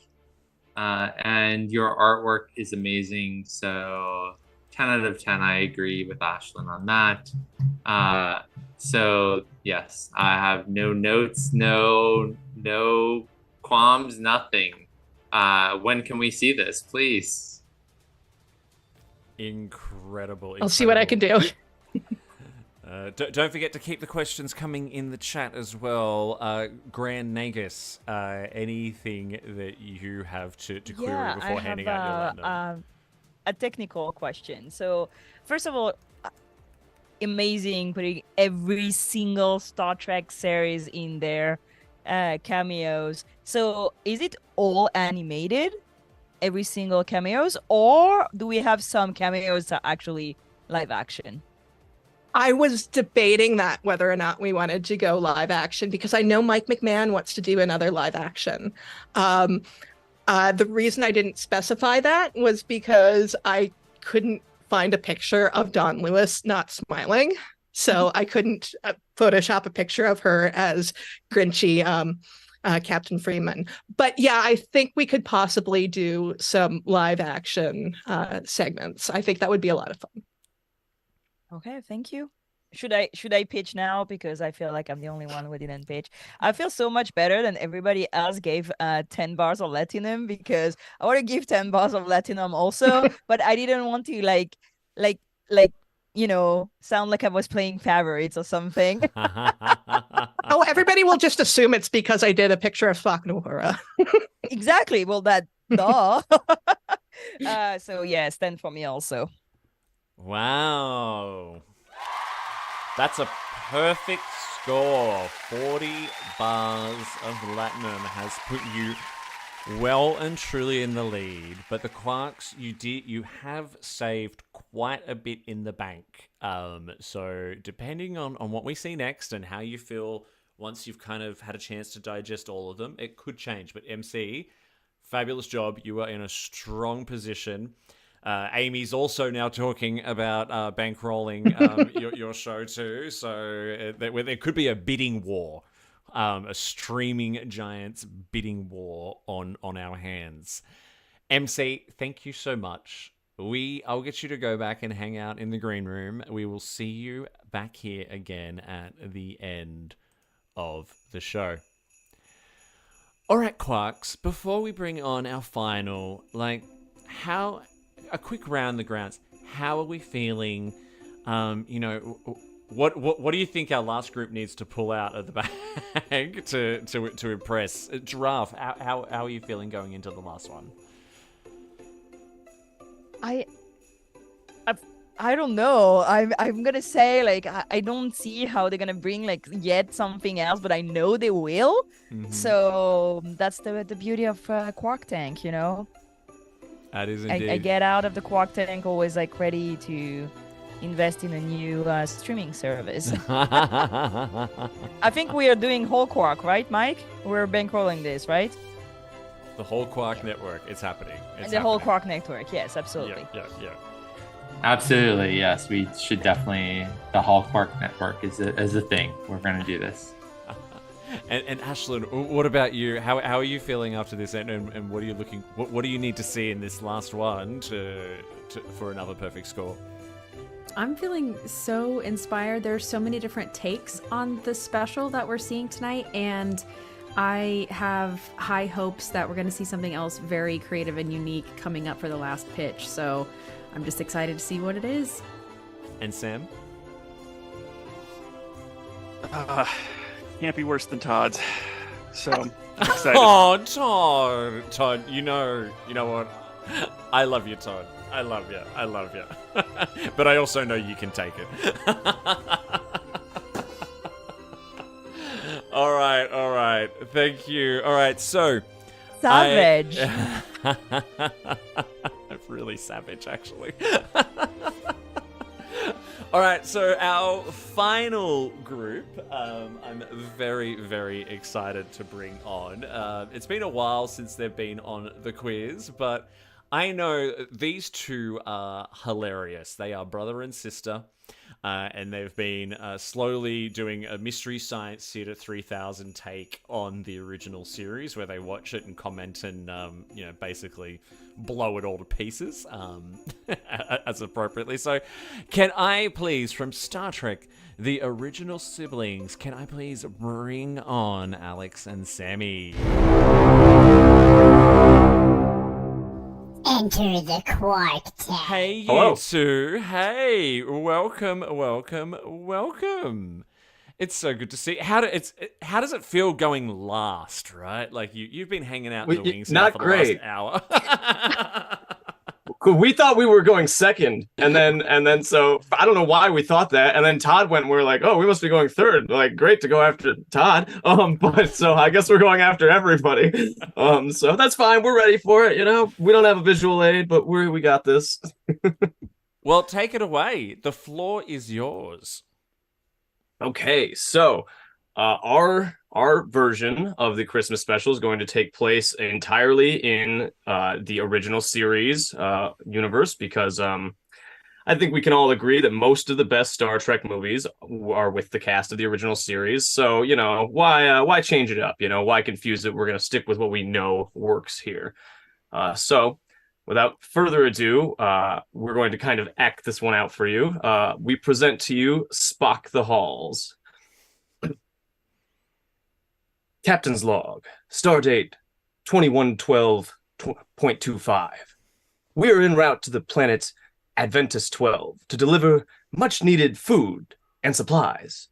Adventus 12 is a strange planet with a tundra-like climate, even along the equator, and a northern region that has an exceptionally strong electromagnetic pull. But in the meantime, I'm looking forward to my favorite Earth tradition, Christmas. Cut to Kirk and Spock in the ready room. Spock is holding an unwrapped package. Kirk is conspicuously holding nothing. I figured since you always end up wearing beanies to disguise your ears on away missions that you might like one that I knitted myself. What do you think, Mr. Spock? Well, it is, as you Earthmen are fond of saying, the thought that counts. I am familiar with this Christmas celebration, a most interesting and archaic celebration of consumerism and capitalism. Spock, I know some of our Earth traditions can be difficult to understand for you, but I just wanted to tell you how much I appreciate you as my first officer and friend. There is no need to acknowledge my fulfilling of duty, sir, as I recognize I am adequate in my role. Isn't there anything you want to say to me, Spock? Yes, Captain. I did want to inform you that Lieutenant Riley took an extra half hour for lunch again this week. Damn it, Spock. You're being a complete Grinch. This time of year means something special. Would it kill you to engage in the the holiday spirit? At that moment, Kirk is paged by Sulu, who informs him that they've arrived at Adventus 12. Kirk and Spock go to the bridge. They attempt to reach someone from the planet, but they're unable to establish communications due to electromagnetic interference from the planet's unusual northern pole. All right, looks like we'll have to go down there. Chekhov, Lieutenant Hadley, Art Carney, Yeoman Hardbody, Ensign Scroobly Doobles, you're with me. Captain, perhaps I could be of some assistance as well. I am well versed in polar telemetry, after all. No need, Mr. Spock. We have Ensign Scroobly Doobles for that. You man the ship. Oh my, the girls are fighting again. Shut it, Sulu! Kirk leaves for the transporter and Spock remains behind, perplexed by the irrationality of humans. For advice, he turns to the most rational human he knows. Mr. Spock, your physical isn't scheduled for another month. Doctor, I wonder if we could discuss something. You see, the captain gave me a gift in honor of Christmas and seems most displeased with my inability to grasp what he called the Christmas spirit. The only Christmas spirit I need is right here, Mr. Spock. Sorry and brandy. McCoy pulls out a bottle and 2 glasses, setting them on the table. At that point, Spock decides to seek the answer to his question elsewhere. Why, understanding Christmas, Mr. Spock, it's as simple as understanding the engine of a starship. Now, try to imagine the warp core as a Christmas tree. And the dilithium, why, that's the star on top. And take the antimatter, well, in a way, that's like the gifts beneath the tree, Mr. Spock. I've often struggled to make sense of your similes, Mr. Scott, but thank you for trying. Aye, well, can't say I didn't try. Now, how about a wee nip of sorry and brandy before you go? Mr. Spock continues his survey of his fellow crew members. Why, Mr. Spock, I wouldn't have thought of you as the Christmas type. Indeed, Lieutenant Uhura. It's clear I've done something that displeased the captain, and I think understanding Christmas will help illuminate things. Well, it's hard to put into words, Mr. Spock. Perhaps it's easier said with a song. Santa baby. Uhura sings a delightful and seductive rendition of Santa Baby. So hurry down the chimney tonight. So, this Santa is a benevolent provider, a deity, or a father, or a romantic partner? Oh no, Mr. Spock. I knew I should have sung Mariah Carey instead. Meanwhile, Captain Kirk has just beamed down with his landing party. The ground is covered with snow, and more snow flies continuously through the air. But the landing party is inexplicably wearing their very thin uniforms. Captain, skin showed that it is snowing. Wow, it's like Russia down here. They travel for a while through the snow before seeing a very small person. Kirk calls out to him, but he runs away in alarm. Kirk and the landing party chase him and catch him. He is visibly frightened. Please, we don't want to hurt you. We just need to know, where are all the other people? They've already been captured by the rest of you Klingons. Klingons? We're not Klingons. But you must show us where they are so we can help the rest of you, little people. Elves! Right, elves. The strange, small elfman leads Kirk and the landing party across the snowy landscape to what appears to be an enormous igloo-like palace. The elf insists on remaining outside, so Kirk and his men enter alone. They walk, undetected, through long, icy hallways. Before arriving at a large, grand-looking door, they push it open and find a large room. On one end of the room is an ornate throne, and seated on that throne is... Santa Claus? Cut to commercial. Captain's log. Supplemental. Oh, we're not done. That's just a commercial. That's the intermission. Captain's log. Supplemental. Like all Earth children, I've heard the tales of good Saint Nicholas, but I never imagined I would encounter him as a real flesh and blood man. Still, there is something that seems strange about him. Captain Kirk and Santa Claus stare each other down from across the room. Ah, greeting, Captain Kirk. I didn't expect a visit from you. Tell me, is this visit naughty or nice? Santa, it can't really be you. But of course it is! Ho ho! Ho ha! Wait a minute. That voice. I'm feeling a very familiar headache coming on. Can it be Harry Mudd? Oh no, it's just me, jolly old Saint Nicholas, making a list, checking it and all that, you know. Kirk marches forward, yanking down Santa's beard to reveal that it is indeed the infamous conman and trickster, Harcourt Fenton Mudd, finally getting the third installment in the original series that he deserves. Then, suddenly, the Klingons appear from behind the landing party, weapons trained at their backs. Our gang is forced to drop their phasers while Harry Mudd reveals his plan. You see, Captain Kirk, I've come up with a brilliant plan and teamed up with the Klingons. No longer will this factory produce presents for all the boys and girls of the galaxy. Instead, it will become the Harry Mudd factory for producing sexy androids. Damn it, Mudd. I appreciate a sexy android as much as any other red-blooded man. But those children need that little spark of Christmas joy. The crew is then taken away and held captive in Santa's workshop. The real Santa Claus is there too, incapacitated. His elves are also there. After an unnecessary amount of dialogue that doesn't advance the story, and a scene nobody asked for where Kirk has a passionate makeout session with Mrs. Claus, Spock, McCoy, and a bunch of red shirts land on the planet on a rescue mission. They defeat the Klingons and Harry Mudd by throwing them onto a conveyor belt in Santa's workshop and gift wrapping them into giant presents. That about wraps that up. Having rescued the crew, McCoy sets about healing Santa, so he'll be able to fulfill his yearly mission. He's dead, Jim. Dead asleep. It doesn't look like he'll be up for climbing on that sleigh of his, much less flying around multiple planets in one night. But somebody has to deliver those presents to the children. You're right, Ensign Scroobly Doobles. But how? Perhaps an ancient Vulcan technique will be more effective.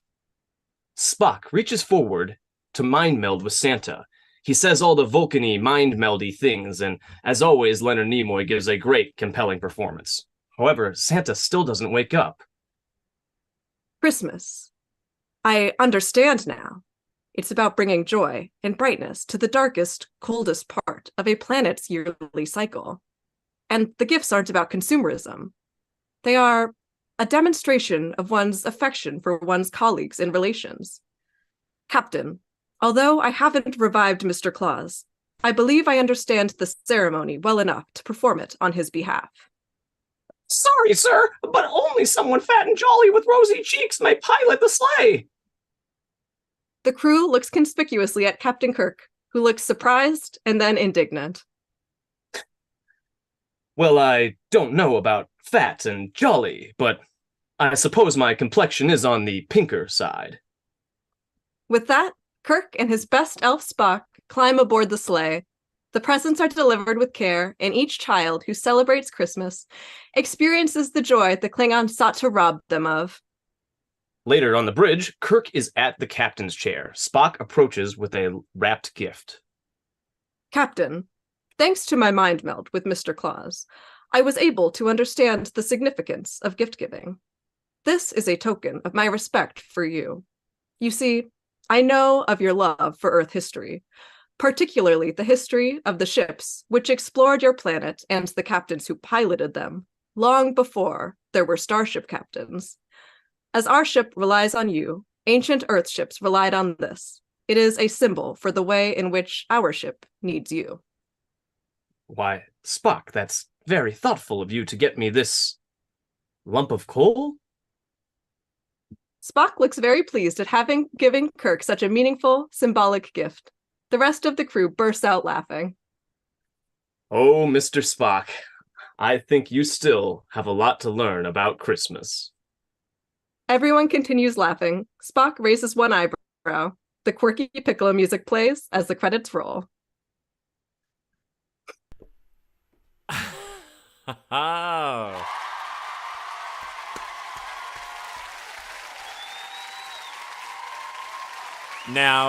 Now that felt like, you know, like a proper old school, like Charlie Brown Christmas kind of plot.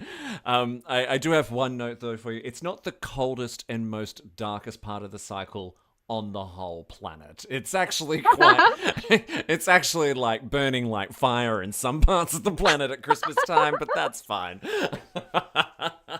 That was fantastic.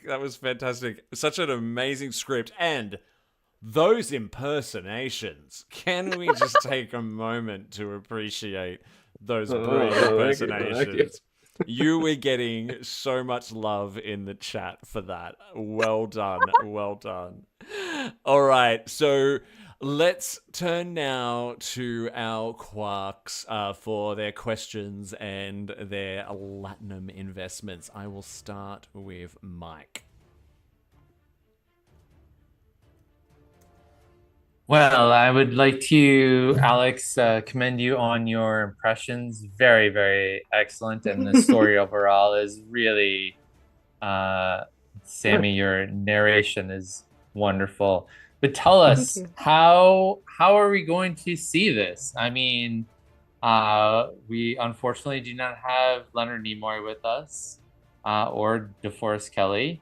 So, and dear William Shatner is in his 90s at this point. So talk to us about the production of your Star Trek holiday special, which is a very Star Trek, the original series. Deep fake it. Well, actually, there's something kind of incredible that you don't know, which is that this special actually already exists. We didn't come up with it. They shot it all back in the day. And we just have the only tape of it. So it's just a matter of, do you want us to release this unseen episode of the original series, or do you not want to fund the Latinum for that? Because Clever. That is clever. But as someone who is about to invest their Latinum, I do need to know more about this. All jokes about aside, the well, I mean... Oh. Yeah. I mean, it already exists. We already have the tape, you know? Oh, okay. We were just reenacting it for you.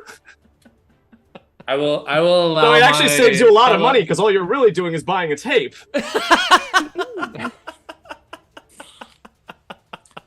Fellow Quarks, they already made it back in the day. On this one. We're also in talks with Chris Pine, so I don't know. If we need to redo it with the new cast, we can do it. You know. All right. Okay. All right. Let's go to Ashlyn. Yeah, I have no questions. Again, I just want to commend Alex on the voices were spot on. I love this idea. I love the original series. I think if you're not going to include more of Star Trek, I think if you're going to choose one show, original series really covers a lot of your bases. So I think that's a very strong choice. Thank you, Ashlyn. Sam? Man, this one's a toughie. But I gotta say, you had me until you mentioned it was already made in the 70s or 60s. So I have to say that I'm totally against releasing this. That's part of the charm.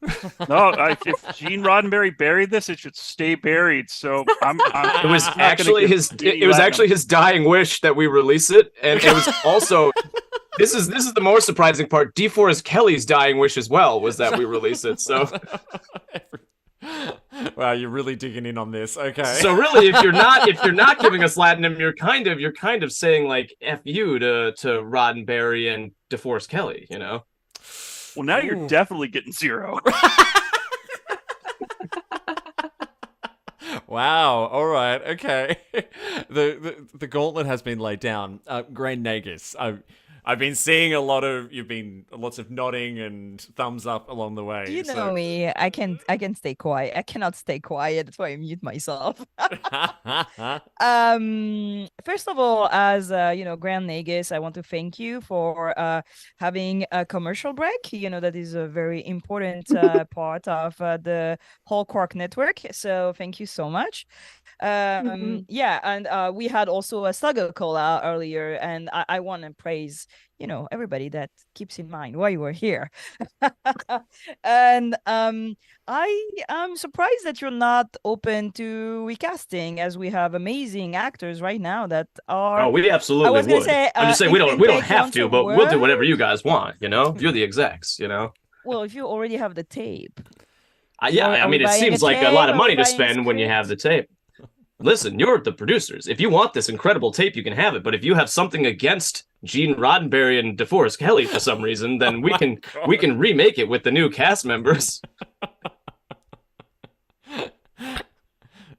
I mean, at Quark Network, we like to follow the money, is what I'm saying. I'm a great we fan can do 2 of versions, TOS. heck. I'm a great fan of TOS, as like many people know here. So I'm all here for original series. I'm the creator of everything Uhura, so I was very glad that she was here singing.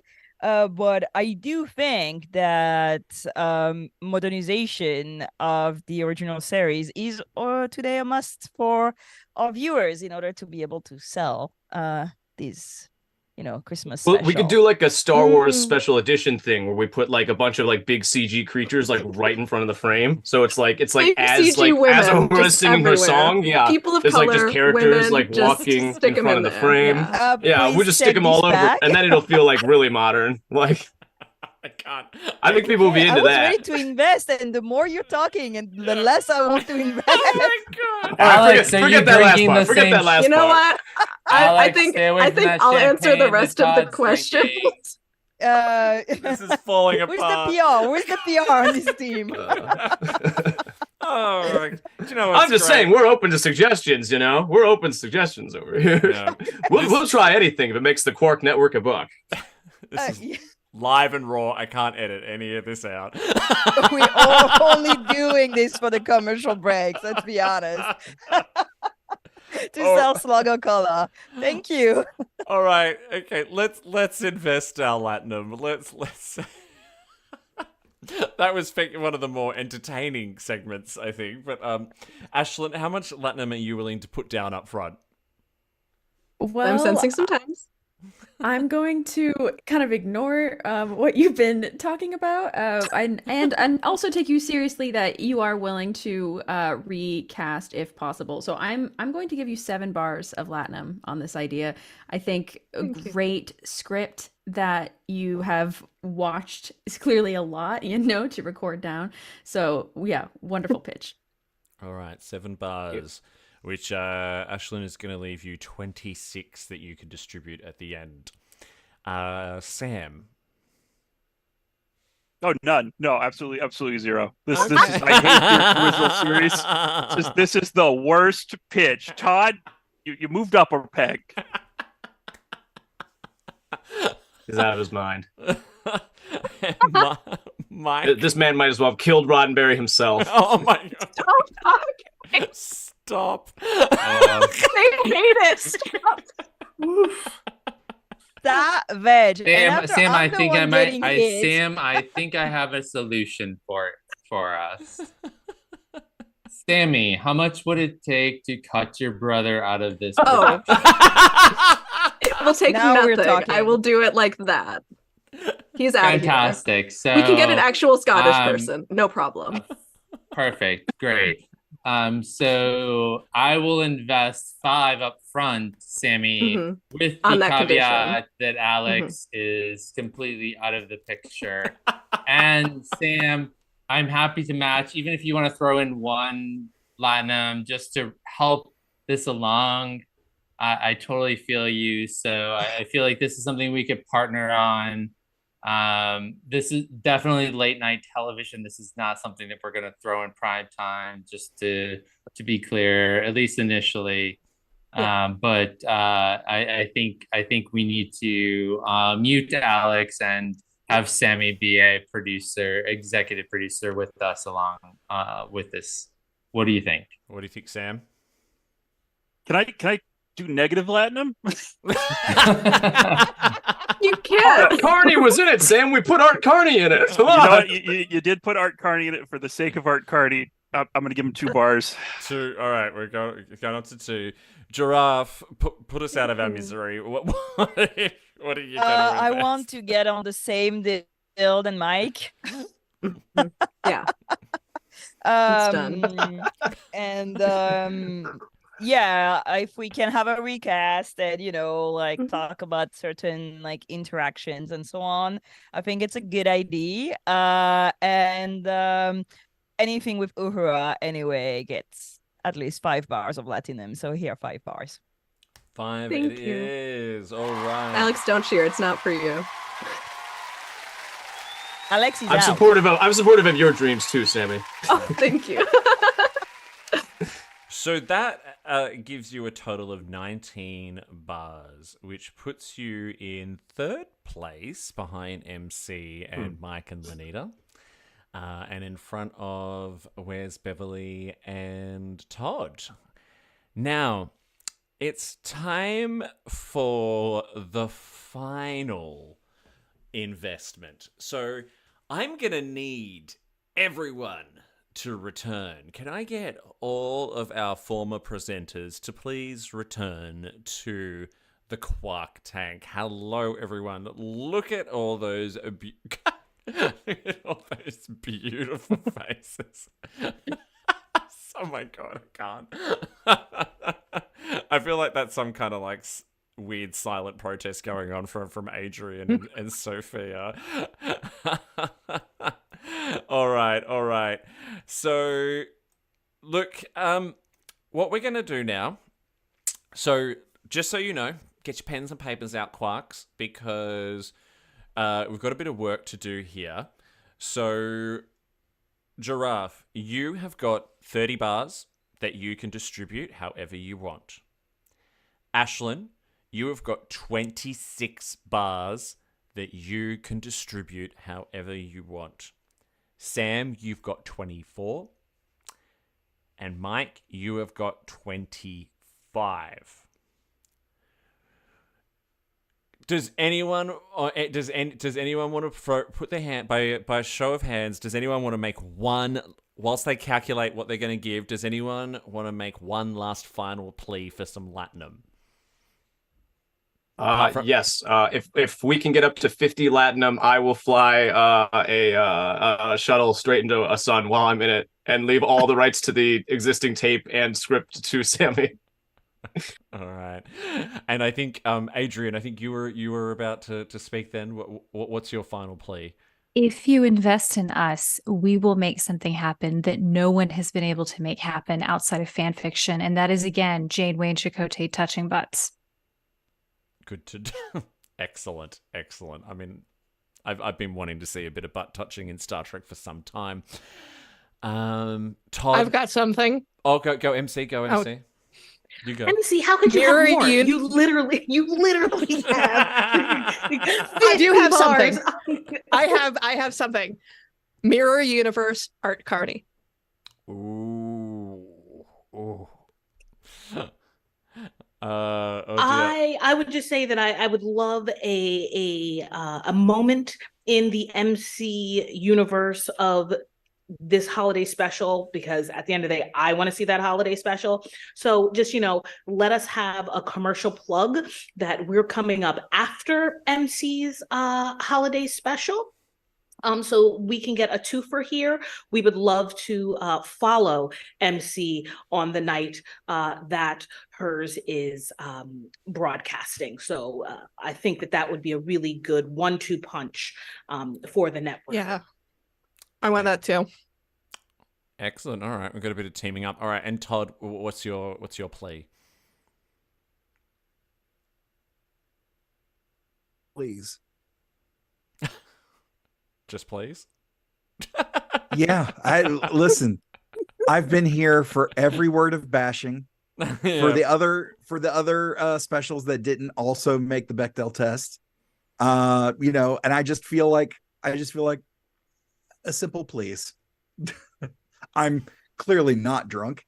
I'm acting. This is a bit. You know what? I will definitely. I realize saying that while I'm wearing this hat betrays me a little bit, but that just shows the length that I'm willing to go to. If it takes a funny costume or a funny hat or whatever, I'm down. All right, Todd. And to your credit, you have taken a bashing this Quark Tank. You dived into the Quarks and you let them tear you apart, and you did it all. You took it all in your stride. So well done, my friend. Well done. Every Christmas needs a villain. I'll be the villain. That's fine. All right. In the chat, we are about to find out who is the winner. But from the remaining 3, I will throw up a poll in the chat for a People's Choice Award. Sorry, for the remaining 4. There's 5 people here. So let's go around and check how our Quarks want to invest their remaining Latinum. I'll start with Sam. Can I throw something in? Oh yeah, go. I would like to share my screen for just a second. Oh, okay. We have cast our 3 wise persons for the nativity. We have Guinan, Dax, and Kira Nerys. Just so you know, if that sways anybody, we have them on board. There we go. Beautiful. Did you just put that together like whilst you were waiting? Yes, I did. Wonderful. Thank you. As you can see, we take notes very well. Yes. We take your notes on board. Nicely done. Done. I like there's a yeah, you guys are in sync. You're a united force. All right. Sam, you have got 24 bars. How would you like to distribute it? I have to say that these were all amazing pitches. You all did your homework. You all did great. But only one of these has everything I've ever wanted, and that is Todd's pitch, because Enterprise is the superior Star Trek, and so I'm going to give him 24 pieces of gold pressed latinum. Bless you, sir. Bless you. That make that easy. All right, Ashlyn, you have got 26 left. How would you like to split that up? Okay, well, everybody's getting a little bit of love. So, where's Bev? I have to give you 8 more bars of Latinum. Really appreciate your pitch. I think Hallmark / National Geographic version of JC getting together is truly wonderful. Todd, I'm going to give you 3 more. I love seeing Trip coming back. Hailing frequencies open. I'm giving you 8 more bars to get your songs off into the works. MC, I got to give you 6 more. Amazing pitch. And original siblings, I will grant you another bar of Latinum. 1 more. I believe that's my 26. That is your 26. Great. Mike, you have got 25 left. How would you like to split that up? Well, I definitely appreciate all of the pitches tonight. You have all done fantastic work, from costumes to graphics to additional graphics at the last minute. First and foremost, I think we need to have that holiday special that is a review, is this cuts across all of the franchise, and Patrick Stewart is really hot right now and would bring in a lot of latinum to our Quark Mark network. So I am going to give an additional 10 to you guys. Which one was to that? Sorry, I missed that. To the review, to Lenita and Mike. Okay. To hailing frequencies. Additional 10. Yeah. MC, I love the Lower Decks approach to this. I'm going to give you 9 more latinum because that is amazing. Whereas Bev, you brought it with your costumes, you brought it with your storytelling. Really amazing job. I know one or both of you are up way past your bedtime, so I don't know if it's makeup or just how you would look at this time of night in general, but I am going to give you 2 extra bars of latinum. And Sammy, we already have a deal to cut out Alex out of this production, so I'm going to throw another 2 bars your way. And Todd, I do love me some Enterprise. I do think that it's going to be late night television. The Bro Squad has gotten almost 100 years of television, very close to exclusively. So I think I have 1 remaining latinum left. You've actually got my 2. math is... You've got 2. Oh, do I have 2? Yeah. Oh, MC, then give MC an extra 1, and Todd, you get 1 as a finale. I'm sorry. I just can't, sorry, I'm white, but I'm gay. I can't give the Bro Squad anymore. So if it doesn't have some diversity in it, I am not interested, but I do love some Enterprise. So no hate on you, Todd, but just we need to catch up with the times, and I want the Quark Mark network to be successful. So I don't think you're going to bring in the latinum that way, just because you're a little too niche for 2024. So brutal, but fair. Grand Nagus, you've got 30 bars left before you get to use your Grand Nagus special power, by the way. So how are you going to distribute that 30 bars? Okay, so first of all, I want to right or wrong because I didn't understand the rules at the beginning. And I would have definitely given 10 bars to Where's Bev team because, costumes and all this. I would have been all in. I didn't know. So already add 8 to them. So right or wrong. Okay. So I actually have 22 left. You do? Yeah. So now with my 22, what am I going to do? So I want to give 2 bars to hailing frequencies because I appreciate this logo color. I would have liked like some singing, but you added like wise women in the end. I like somebody that, is ready to adapt and think on their feet and, so 2 more. 20 bars. And I have a question for Todd. Where is he? Here. Hi.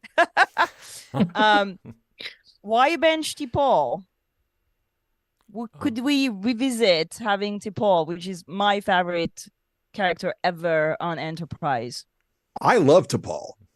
I think her? she was very underused, but I was also considering Jolene Blalock, who famously wants nothing to do with the franchise. So let's write for that. She went was to at Star Trek Day. When? 2 years ago? 3 years ago? 3 years ago. Really? Yeah, really. I don't recall seeing her there, but okay. Questioning my Quark knowledge? Somebody pull up the pictures. Tell me the year. all that Davey to, all is that to looking for say it. Davey's all that looking to for say it. Look at she him. has gone on record as, not wanting anything to do with the franchise. So I felt that the inclusion of her going to Pajam, taking a vow of silence, the whole thing, Thank you, Sam. especially after she and Trip lose their child, I felt that was in line with her character. So no T-Paul. No, because I don't. Okay, if so I no bars. include Okay. her, No, if I include her, that's Todd, that's just going against give the her what character. she wants. She was on Star Trek on 2021. Thank you, Sam, for checking. Okay, so with my 20 remaining bars of Latinum, I'm gonna give 10 to MC and 10 to Where's Bev. All right, okay. So Cocaine for you, Giraffe. So as it currently stands, we've got coming in last, we have the original siblings on 22 bars. This is an outrage. And then we've got Todd on 31. Then we've got Where's Beverly on 39. Hailing Frequencies on 42. And MC on 66 bars.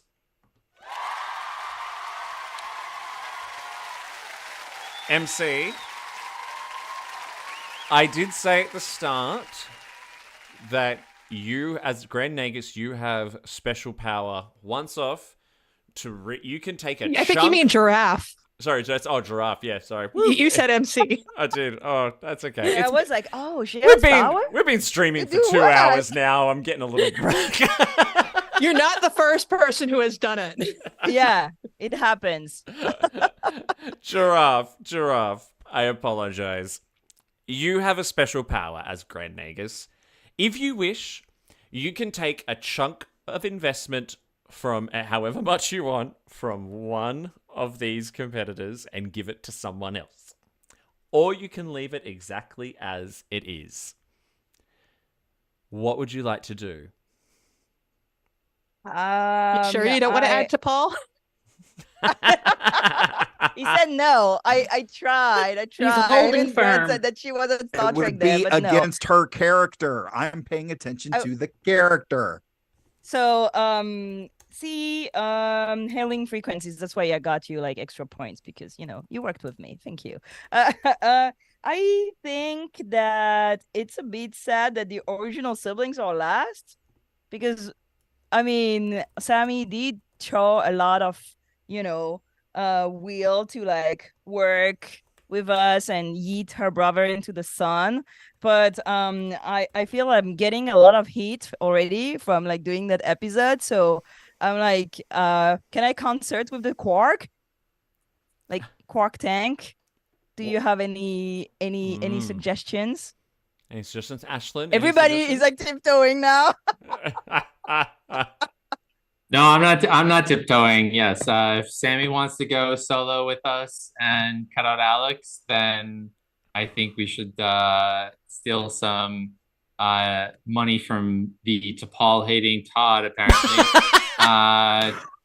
to Sammy. Sorry, it's not even a sibling. Sorry, one of them is in the sun. She's an orphan now. So I think we should. I think we should show some love to Sammy, and maybe Todd and Alex can fly off into the sun together. Do I have to? Can I do math a little bit? Yeah, sure.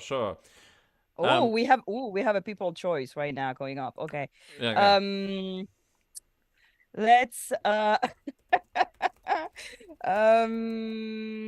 Let's because MC has so many points anyway. MC, are you okay? I'm gonna give 6 points from you to the original siblings, which brings you to 28. MC is still in the lead. We're gonna see that. That's perfect. That's a great Christmas special. Thank you. And I will put T'Pol in my Christmas special if you want. Yes. Listen, fantastic. And you're at 28, and on the suggestion of Mike, I'm gonna get 10 points out of Todd and give it to the original sibling, which bring you at 1 point under. Where's Bev? I wanted to see Bev. Where's Bev also? But you know, the Quark Tank have spoken. Thank All right, you. so you took 10 from Todd and gave it to the Sibs, which has... All right, so on that, the... 38, right? Yep. Everyone in the chat there is, please vote now for the People's Choice. MC remains in the lead, which is fabulous. And that has taken... Todd has now come down to last again with 21. We have got Original Siblings on 38, Where's Beverly on 39, Hailing Frequencies on 42, and MC on 60. And the People's Choice is open, and so far it is neck and neck for People's Choice between Computer Resume and Hailing Frequencies. Oh, wait, no, it's still neck and neck. Oh my god, okay, if you haven't voted yet, this is your opportunity to change, but whilst they're voting on their People's Choice, can we get a big congratulations and round of applause to MC, the winner of Quark Tank 2023.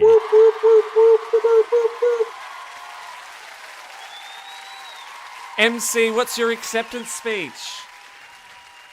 I really want this episode to be made, like, seriously, so much. That's all I did was just like, what do I want to see in Lower Decks? That's why the Kelvinverse scene is freaking Spock and Uhura. Like, this is my id, like, on screen. Amazing.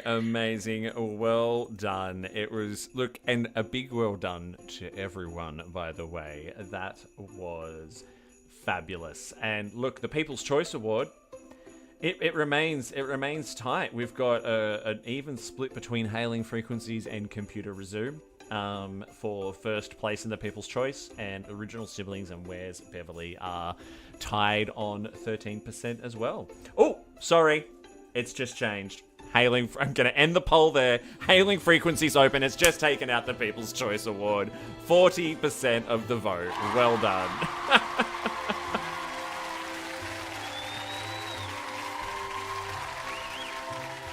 Mike, Lenita, would you like to give your acceptance speech for the People's Choice? Lenita, I know you're dying to say something. First, giving honor to the Quarks and the people who voted for us. To all those new and old, thank you so much. We put a lot of hard work into this. We are super excited. Yay! Well done. Well, that was a marathon effort. We've been streaming for over 2 hours now, but a highly entertaining stream, by the way. We have maintained high numbers in the chat the whole way. Everyone has been loving just the time, the effort, and the creativity that every single one of you has put into this holiday special. I wish we could see them all, but alas. Thank you so much. Let's just do really quickly, a few seconds each, anything that you would like to plug of where people can find you. I'll start with Giraffe. You can find me everywhere on all social media at lyrical_giraffe with 1 F because it's in French. And most of the Thursdays now at 6:30 p.m. Pacific time on YouTube with Strange New Pod, and my co-host MC Frodo is just here also. Amazing. And Ashlyn? Yeah, I am one half of the Duras Sisters podcast. You can find us on social media as the Duras Sisters podcast, and find our podcast anywhere you get your episodes. We are just now beginning our Mirror Universe series, so we're talking about all of the Mirror Universe episodes in all of Star Trek. So hop on that, jump in the transporter during an ion storm, and join us for that. Thank you, Ashlyn. And Mike Thurlow. Well, I am one half of Deep Space Pride. You can find us at Deep Space Pride. Although we're only recording about monthly right now, life is really hectic and crazy. But you can find me at It's Mike Thurlow on Instagram, which is probably the place that you'll find me the most. So say hi there. And a shout out to Mike's stunning Christmas tree in the background, by the way. I've been admiring that since you started. Awesome. Thank you. Thank you, Mike, and my good friend Sam Johnston.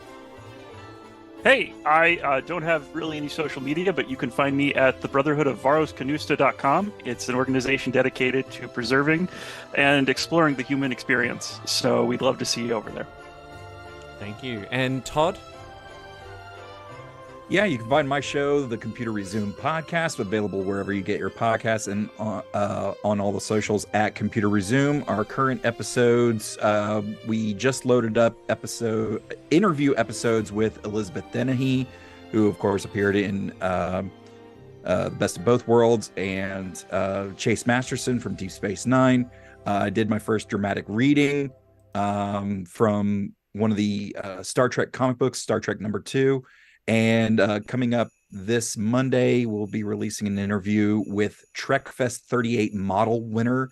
It was a lot of fun, and we are covering the entire franchise in chronological order. So Computer Resume Podcast on all the socials at Computer Resume. Thank you, Todd. And the lovely ladies from Where's Beverly? We are Where's Beverly.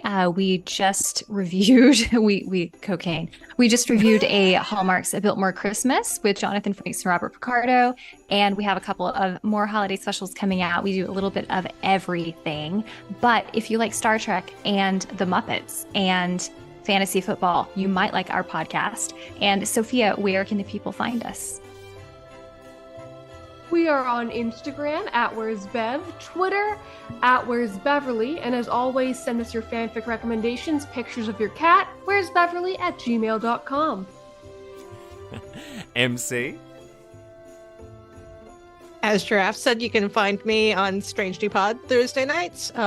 You can often find me here, but mostly you can find me on all social media as MC Frodus, and I have started to put up more videos on my YouTube channel. Thank you. Hailing frequencies open. Hey, you can find me at the Mike Jones on all the platforms, and you can find us at Hailing Freak Open on X and all of those, or at hailingfrequenciesopen.com. And I'm particularly excited about an interview we just did with Sean Farrick about the adult entertainment industry and its connection to Star Trek. So it's a little blue. I don't think anyone's covered that topic before. It was really exciting to talk about. So please check us out.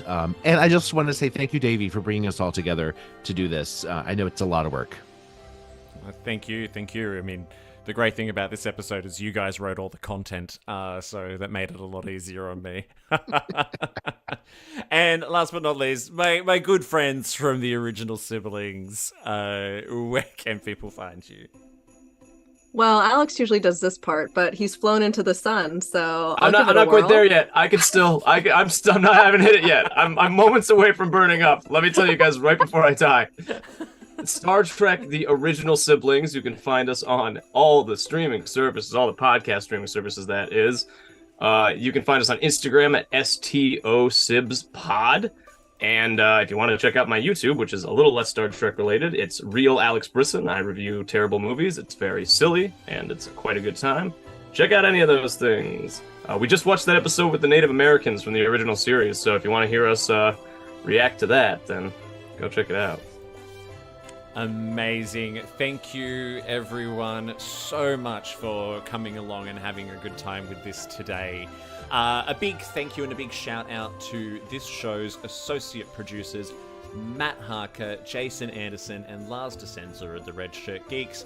Remember that you can help support this and other BQN programs by becoming a patron of the network over at patreon.com/BQN. There is one more Treksperts Quiz coming up next week for the year before I take a little break. That being said, if you are interested in being a contestant on the regular Treksperts Quiz format, you can register to do so by heading over to the website trekspertsquiz.com fill out the form at the bottom of the page and let me know that you want to be on the show, because I am on the hunt for contestants for early 2024. That is it for the Quark Tank Holiday Special.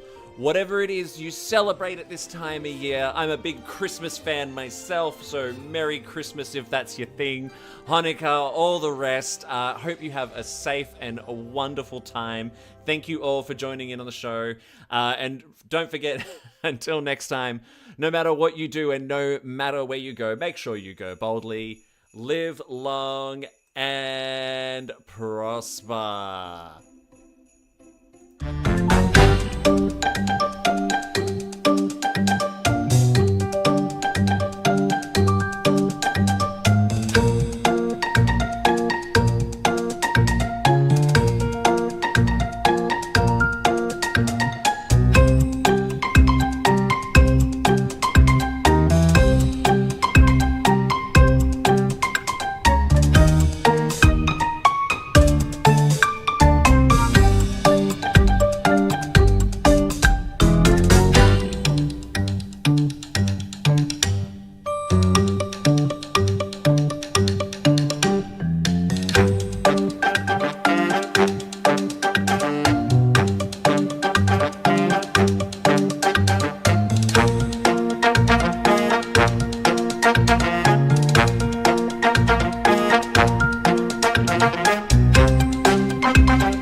What shows are on BQN, you ask? Well, here's a rundown of some podcasts you might be interested in. All Good Things, a Star Trek Universe podcast covering all of Trek, hosted by Amy, Mark, Christos, and Kelvin. Bargain Bin Gamer, a YouTube show hosted by Davey, a self-proclaimed gamer who specializes in reviewing and showcasing affordable video games. If you're lost in the Delta Quadrant, check out The Captain's Couch, a Star Trek Voyager podcast hosted by Jeremiah sitting on Janeway's Ready Room couch. Cinema Z, a film discussion and review podcast showcasing films you probably missed but should definitely check out, hosted by Mark, Matt, and Laz. Beam Aboard the Galaxy Class, a Star Trek Next Generation podcast covering all of TNG, hosted by Amy, Joe, Rhea, and Kevin. History with the Zilagis, a snippet of historical events from around the world, hosted by Chrissy and Jason.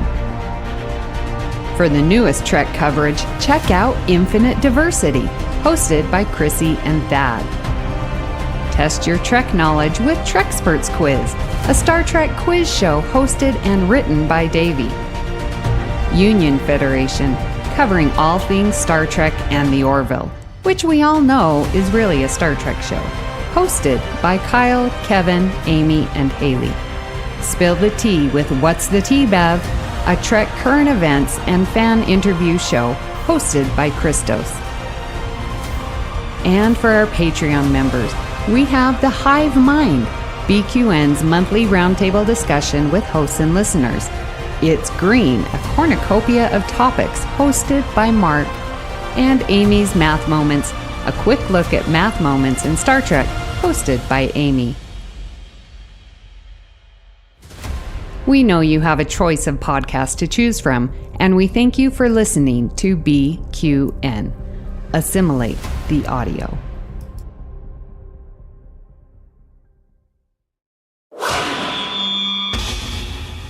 Double T Media.